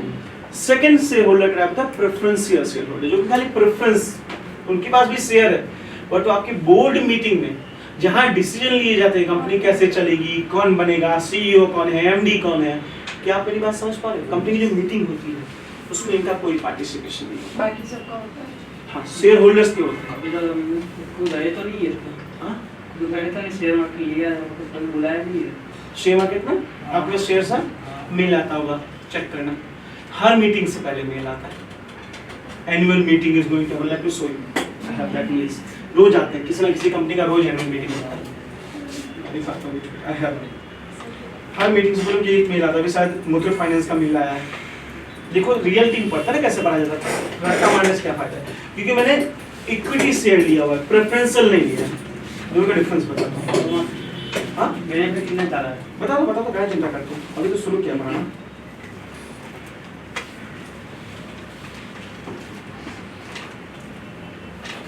देखिए ई वोटिंग चालू है यहाँ पे, e voting for Jubilant food limited. Jubilant food वो आपका वो वाला डोमिनोज में जुबिलेंट फूड उसकी पैरेंट कंपनी है। E voting annual report for Jubilant food, मैं ऐसे वोट कर सकता हूँ। मेरा ये पूरा रिपोर्ट मुझे भेजा है, तो सामने शेयर होल्डर, ये पूरा रिपोर्ट है, मैं इसमें वोटिंग कर सकता हूँ नीचे जाके। इसलिए मुझे वोटिंग के राइट्स हैं, क्योंकि मेरे पास शेयर है, इक्विटी है, ठीक है। और इसका एक नुकसान भी है, वोटिंग के राइट्स हैं, तो अगर कंपनी डूबी तो पहला पैसा किसको मिलेगा? प्रेफरेंशियल होल्डर्स को, क्योंकि उसको वोट देने का पावर नहीं दिया था ना सर, तो पहले उसका पैसा पूरा मिलेगा। जो बचा खुचा वो तुम्हें मिलेगा, बचता कुछ नहीं, मतलब तुम्हें कुछ नहीं मिलेगा, ठीक है। समझो प्रेफरेंशियल शेयर होल्डर समझ में आया। थर्ड है इक्विटी शेयर होल्डर, ये आपके शेयर होल्डर्स होते हैं जिनके पास डिसीजन मेकिंग पावर है। इन दोनों का डिफरेंस बहुत खास ख्याल रखना, बेटा डायरेक्ट एग्जाम में आता है। Equity share holders can make decisions, ठीक है। अब मान लो कंपनी डूबी, दानेंद्र लिमिटेड इसलिए बड़ा था नालायक, कंपनी डुबा दी है कि नहीं। और फोर्थ कौन है इनके पास भाई? एक और है ना, प्रमोटर्स, जिसकी कंपनी थी, राइट और रॉन्ग। अब अगर वो कंपनी डूबी तो सबसे पहले जो उसका लोहा वोहा होगा, लोखंड मशीन जमीन, वो सब बेच डालो। बेचने के बाद जो पैसा आया, सबसे पहले किसका पेमेंट होगा? सबसे पहले जिसका लोन उठाया था उसको पैसा वापस मिलेगा, ठीक है मैडम। आप तो बहुत दुखी लग रही है, क्या हो गया? कल मोहल्ले में सेलिब्रेशन ज्यादा कर लिया क्या? नहीं ना ऐसा नहीं, माता मोता कल तो लोग सेलिब्रेट कर रहे थे यार, मैंने देखा वीडियो मेरे पास है। कल मैंने देखा था रोड पे कुछ घुमा रहे थे समथिंग, नहीं इनका ले जाते हैं ना छठा कुछ। हाँ एग्जैक्टली,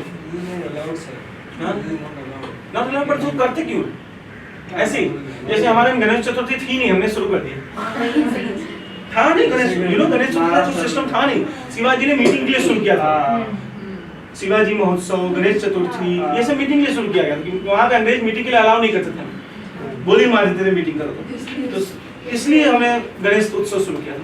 आज तो डांस के लिए बेस्ट ऑप्शन गणेश उत्सव, उसमें लोग गणेश, अच्छा सोचो पवित्र ईश्वर की वो मूर्ति जाती है, वहाँ दारू पी के डांस करते हैं।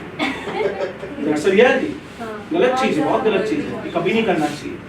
रोड जाम कर रहे हो, गणेश जी ने कभी रोड जाम नहीं किया, तुमने कर दिया। एम्बुलेंस पे लोग मर जाते हैं। किसी भी धर्म का है, हमारे देश में तकलीफ है कि धर्म के आगे हम इंसानियत भूल जाते हैं।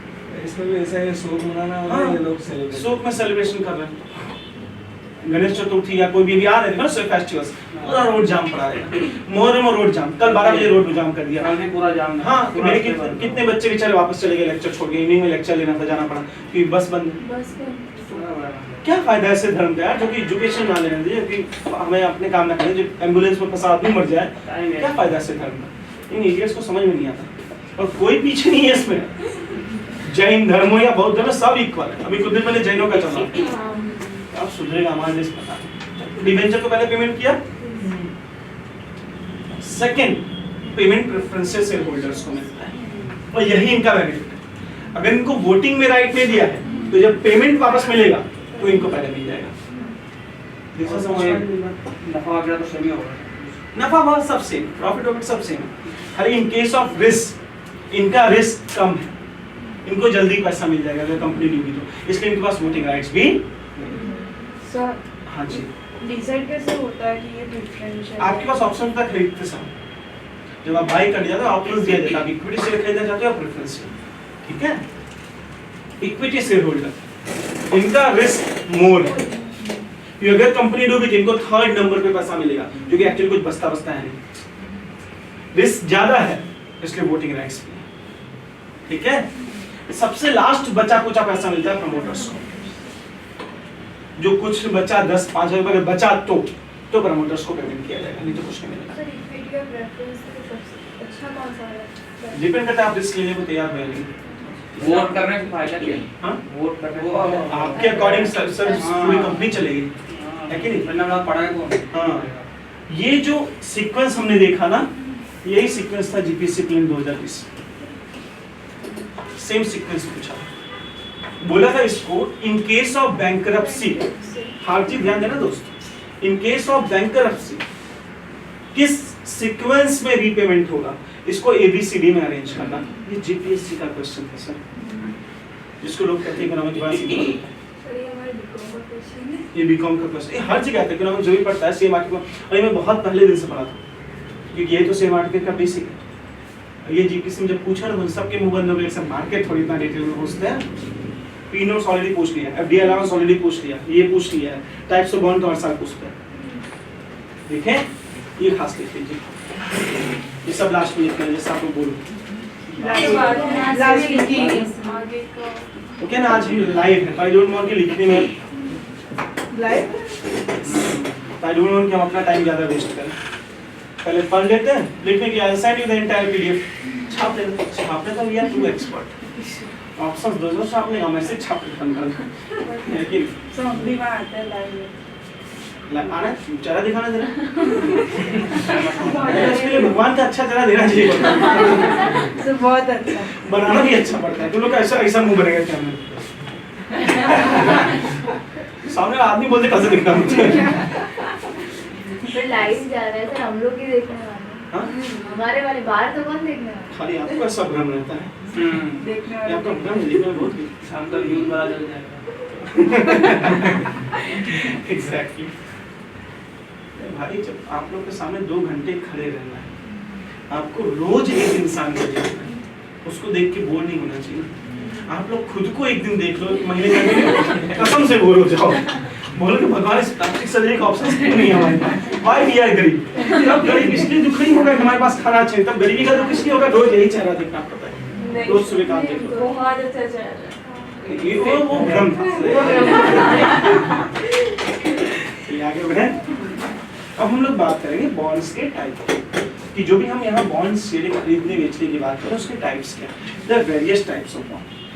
सबसे पहला बॉन्ड होता है क्रेजी, ध्यान दीजिए, नींद में तो नहीं है ना, चाय वाय पी है, जीरो कूपन बॉन्ड। फर्स्ट है zero coupon bond, that is the most standard bonds या गवर्नमेंट सिक्योरिटीज। इसमें हम किसी प्रकार का कोई इंटरेस्ट पेमेंट नहीं करते हैं, no interest payment at all, कोई इंटरेस्ट पेमेंट नहीं होता है। इस टाइप के बॉन्ड्स को हम डिस्काउंटेड प्राइस पे खरीदते हैं। मतलब अगर 100 रुपीज का बॉन्ड है जिसकी फेस वैल्यू 100 रुपीज है, जिस बॉन्ड में लिखा हुआ है 100 रुपए, उसको हम खरीदेंगे 90 रुपीज में डिस्काउंटेड प्राइस में। क्या आप लोग मेरी बात समझ पा रहे हो? 1 साल बाद जब उसको वापस बेचेंगे तो हम उससे लेंगे 100 रुपए। यहाँ पे एक्चुअली इन्वॉल्व क्या है? Coupon, not interest. यहाँ ब्याज इन्वॉल्व नहीं है, कूपन इन्वॉल्व है। ओके सर, समझ पा रहे हो? डिस्काउंटेड प्राइस पे खरीदो, फेस वैल्यू पे बेच दो, इंटरेस्ट नहीं मिला, कोई ब्याज नहीं मिला, डिस्काउंट मिला, इसलिए इस प्रकार के बॉन्ड को बोलते हैं जीरो कूपन बॉन्ड। इसमें कोई कूपन नहीं, कोई ब्याज नहीं, जो था सब discount. Anybody can buy, yes, if government wants. ठीक है, क्या आप लोग मेरी बात समझ पा रहे हैं? सेकेंड बॉन्ड, ये तो फर्स्ट टाइप ऑफ बॉन्ड है। इसी में थोड़ा और डीप जाए अगर समझने के लिए, तो zero coupon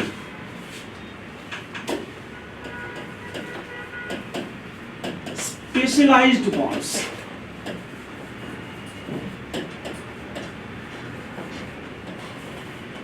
zero coupon specialized bond, या इसी को हम एक स्पेशल बॉन्ड कहते हैं, बैंक रिकैपिटलाइजेशन बॉन्ड।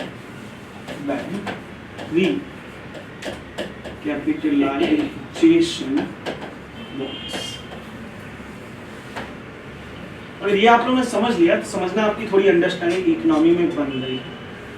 इस बॉन्ड का यूज किया जाता है बैंकों को रिकैपिटलाइज करने के लिए। फॉर एग्जांपल मान लीजिए कोई गवर्नमेंट बैंक है, ठीक है, उसका एनपीए बहुत ज्यादा था, एसबीआई है, एसबीआई का एनपीए बहुत बढ़ गया है। एसबीआई के एनपीए को रिकवर करने के लिए, मतलब एसबीआई पे बहुत लोन आ गया है, बहुत बुरी हालत में, तो गवर्नमेंट उसमें पैसा डालती है, तो वो गवर्नमेंट पैसा कैसे देती है एसबीआई को, उसके लिए हम रिकैपिटलाइजेशन बॉन्ड्स का यूज करते हैं। अब ये क्या सिस्टम है, ये आपका गवर्नमेंट ऑफ इंडिया, ये आपकी एसबीआई। हमें पता है to each government bank they have to maintain nearly 18% as SLR, ठीक है। इसमें क्या क्या अलाउड था, कैश, गोल्ड, गवर्नमेंट सिक्योरिटीज, ठीक है।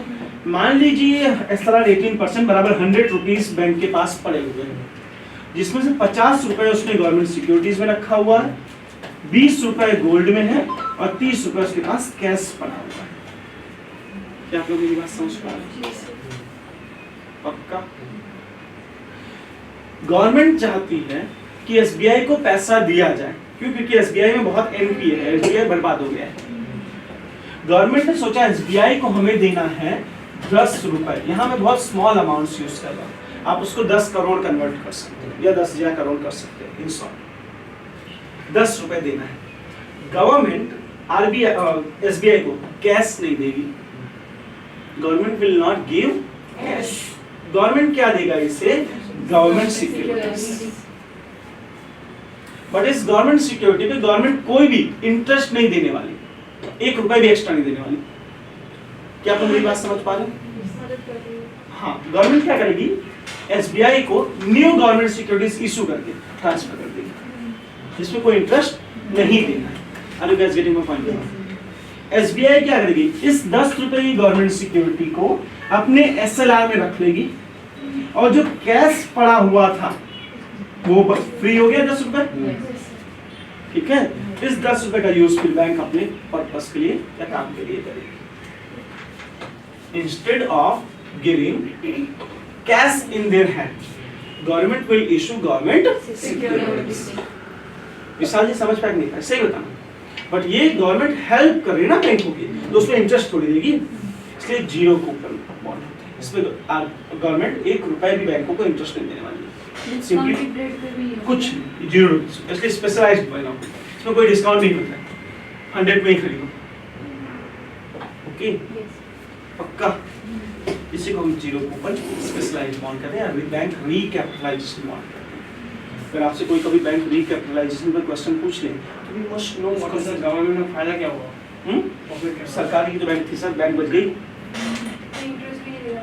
बैंक डूब रही थी ना, बैंक को बचाना था, तो या तो 10 रुपए कैश दे दे, और सरकार के पास कहाँ कैश है, वो भी तो गरीबी, इसके बाद जो पैसे नहीं है ना सर, तो वो कैश कहाँ से दे? तो मेरे पास एक अथॉरिटी गवर्नमेंट सिक्योरिटी इशू करने की, मैं वो कर देता हूँ।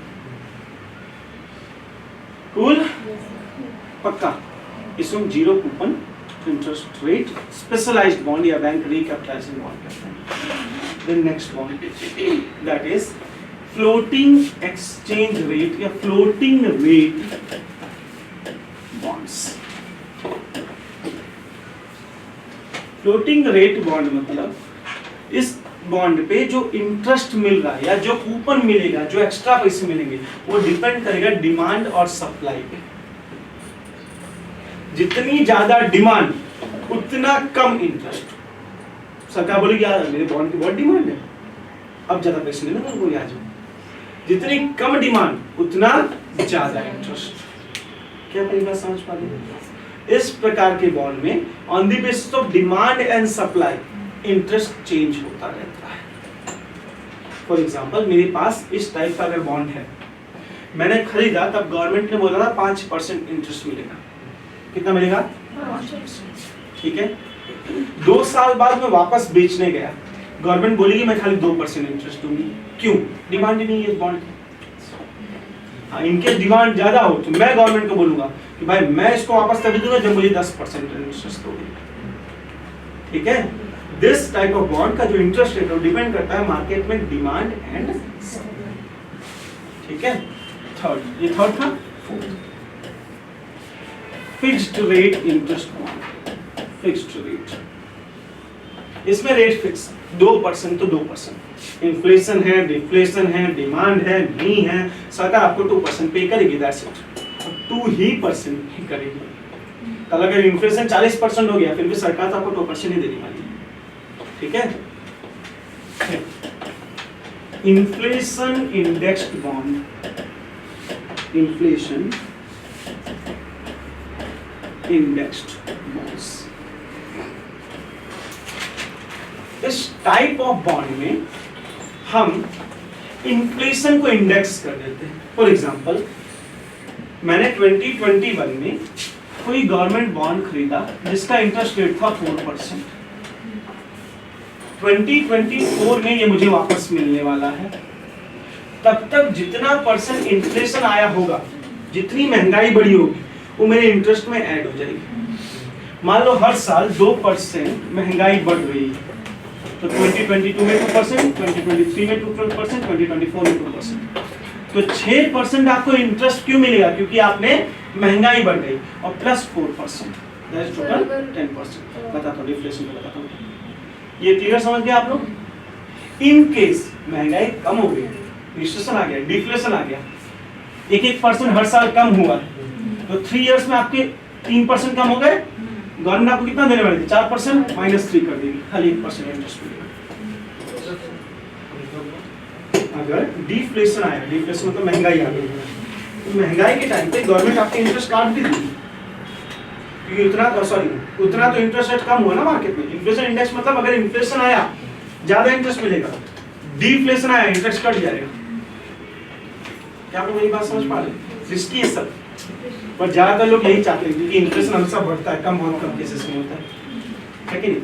इसको इन्फ्लेशन इंडेक्स्ड बॉन्ड, ये इन्फ्लेशन के साथ इंडेक्स्ड, इन्फ्लेशन बढ़ा तो ये भी बढ़ेगा, इन्फ्लेशन कम हुआ तो ये भी कम। आई होप आपको मेरी बात समझ में आई। श्योर? आज के लिए इतना रखेंगे। आई होप थोड़ा कवर हो गया है। आपको इस चीज का भी PDF I will send, will get your PDF soon, don't worry. And अभी 10 मिनट है, अगर लिखना चाहो तो लिख भी सकते हो, I don't have any issues. Test ready है क्या? नहीं क्यों? आप लोग आज बोलो ना बोलो, web general matter test regular होगा एंड डेली होगा, यू हैव टू राइट।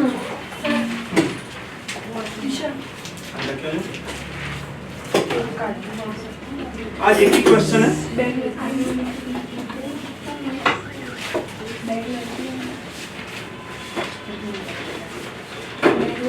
तुमको मत पढ़ रहे कल ये चैप्टर कर लेके फिर लेते हैं। हाँ सर, क्योंकि अभी क्वेश्चन बनेगा नहीं क्या? ये पूरा लिखना है, नोट्स भी नहीं है। वो बात है, मेन चीज क्या है कि नोट्स क्या पढ़ के क्लास कर दो। दिस इज क्लास पढ़ना है, अभी टेस्ट नहीं दे एक बार को याद करना पड़ेगा। तो इट्स नॉट याद करना, इट्स जस्ट कि आपने कितना अंडरस्टैंड किया, दैट अंडरस्टैंड किया, बट लिखने के भी सही है। जब आप जीपीएससी में जाओगे तब थोड़ी आपको पहले से पता रहेगा कौन सा क्वेश्चन है, ऐसे ही सरप्राइज रहेगी। सस्टेनिंग यस, अब धीरे धीरे हमको इस तरह प्रैक्टिस बनानी। आई वांट दैट डेली आप इमीडिएट पढ़ो, इमीडिएट पढ़ो, जिससे हमारी क्रिएटिविटी बढ़ेगी। पढ़ के लिखना तो गधे को पढ़ा दोगे, ये वो पोपट आता है, पोपट उसको रोज सिखाओ वेलकम वेलकम वेलकम, वही पहली बात बोलना शुरू करता है वेलकम वेलकम वेलकम। तो इफ वी आर पैरट और समथिंग, क्रिएटिविटी क्या है? इस चीज से आप में क्रिएटिविटी बढ़ेगी, जो डायरेक्ट हेल्प करेगी आपके मेंस के लिए, क्योंकि वहां के क्वेश्चंस ऐसे ही होंगे ना जो आपने पढ़े नहीं है कभी, जिसके लिए आपने प्रिपेयर नहीं किया। कितना भी प्रिपेयर कर लो, वहां क्वेश्चन ऐसे ही आएंगे जिसके लिए आपने प्रिपेयर नहीं किया।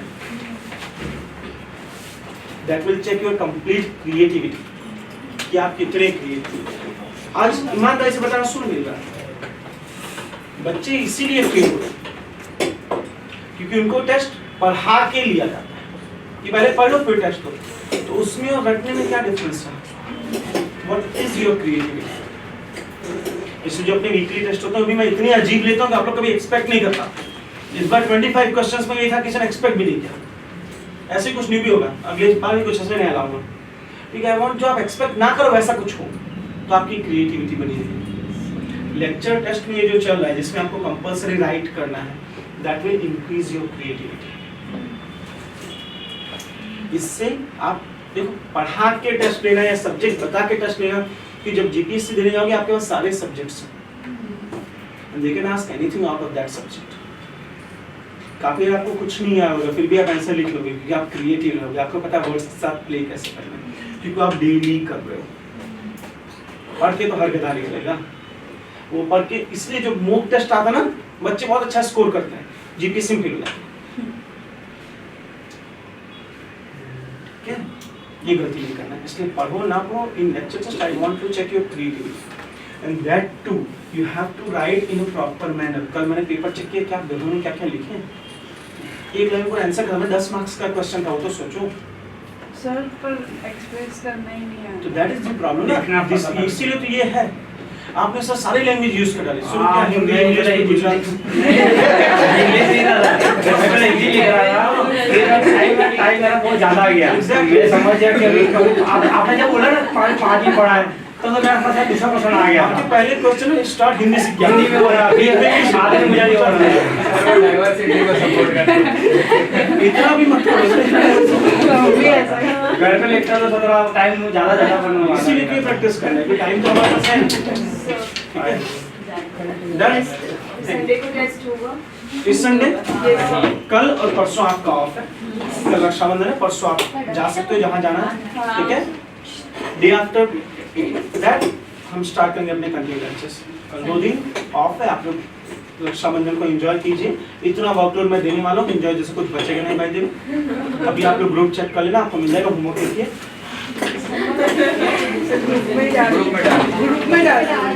ग्रुप में डाल दूँ? चलो जेनेक्स वाला ग्रुप चेक कर लेना, आपको आज का पूरा टास्क मिल जाएगा। Before we meet in next lecture में लेक्चर टेस्ट के साथ आज के होमवर्क की टेस्ट होगी। एक आध क्वेश्चन इससे भी रहेगा।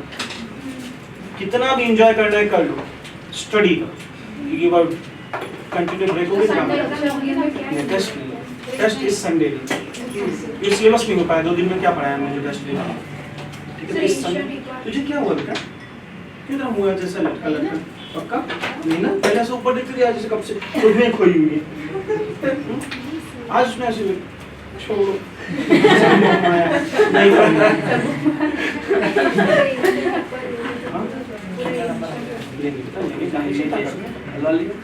तो Monday that is our first task, इतना आपको करना है। मंडे को तो इकोनॉमी लिखोगे क्या रेगुलर लेक्चर्स तो चल ही रहे, और कल अभी आपका थर्सडे है, थर्सडे फ्राइडे की छुट्टी, सैटरडे संडे तो लेक्चर्स, संडे मैथमेटिक्स का लेक्चर होगा, ठीक है। Thank you very much. And अब आपका बेसिक साइंस खत्म हो गया है, अब आपका टेक्नोलॉजिकल पार्ट चालू होगा। नेक्स्ट लेक्चर से I will be back in your lectures for your technology.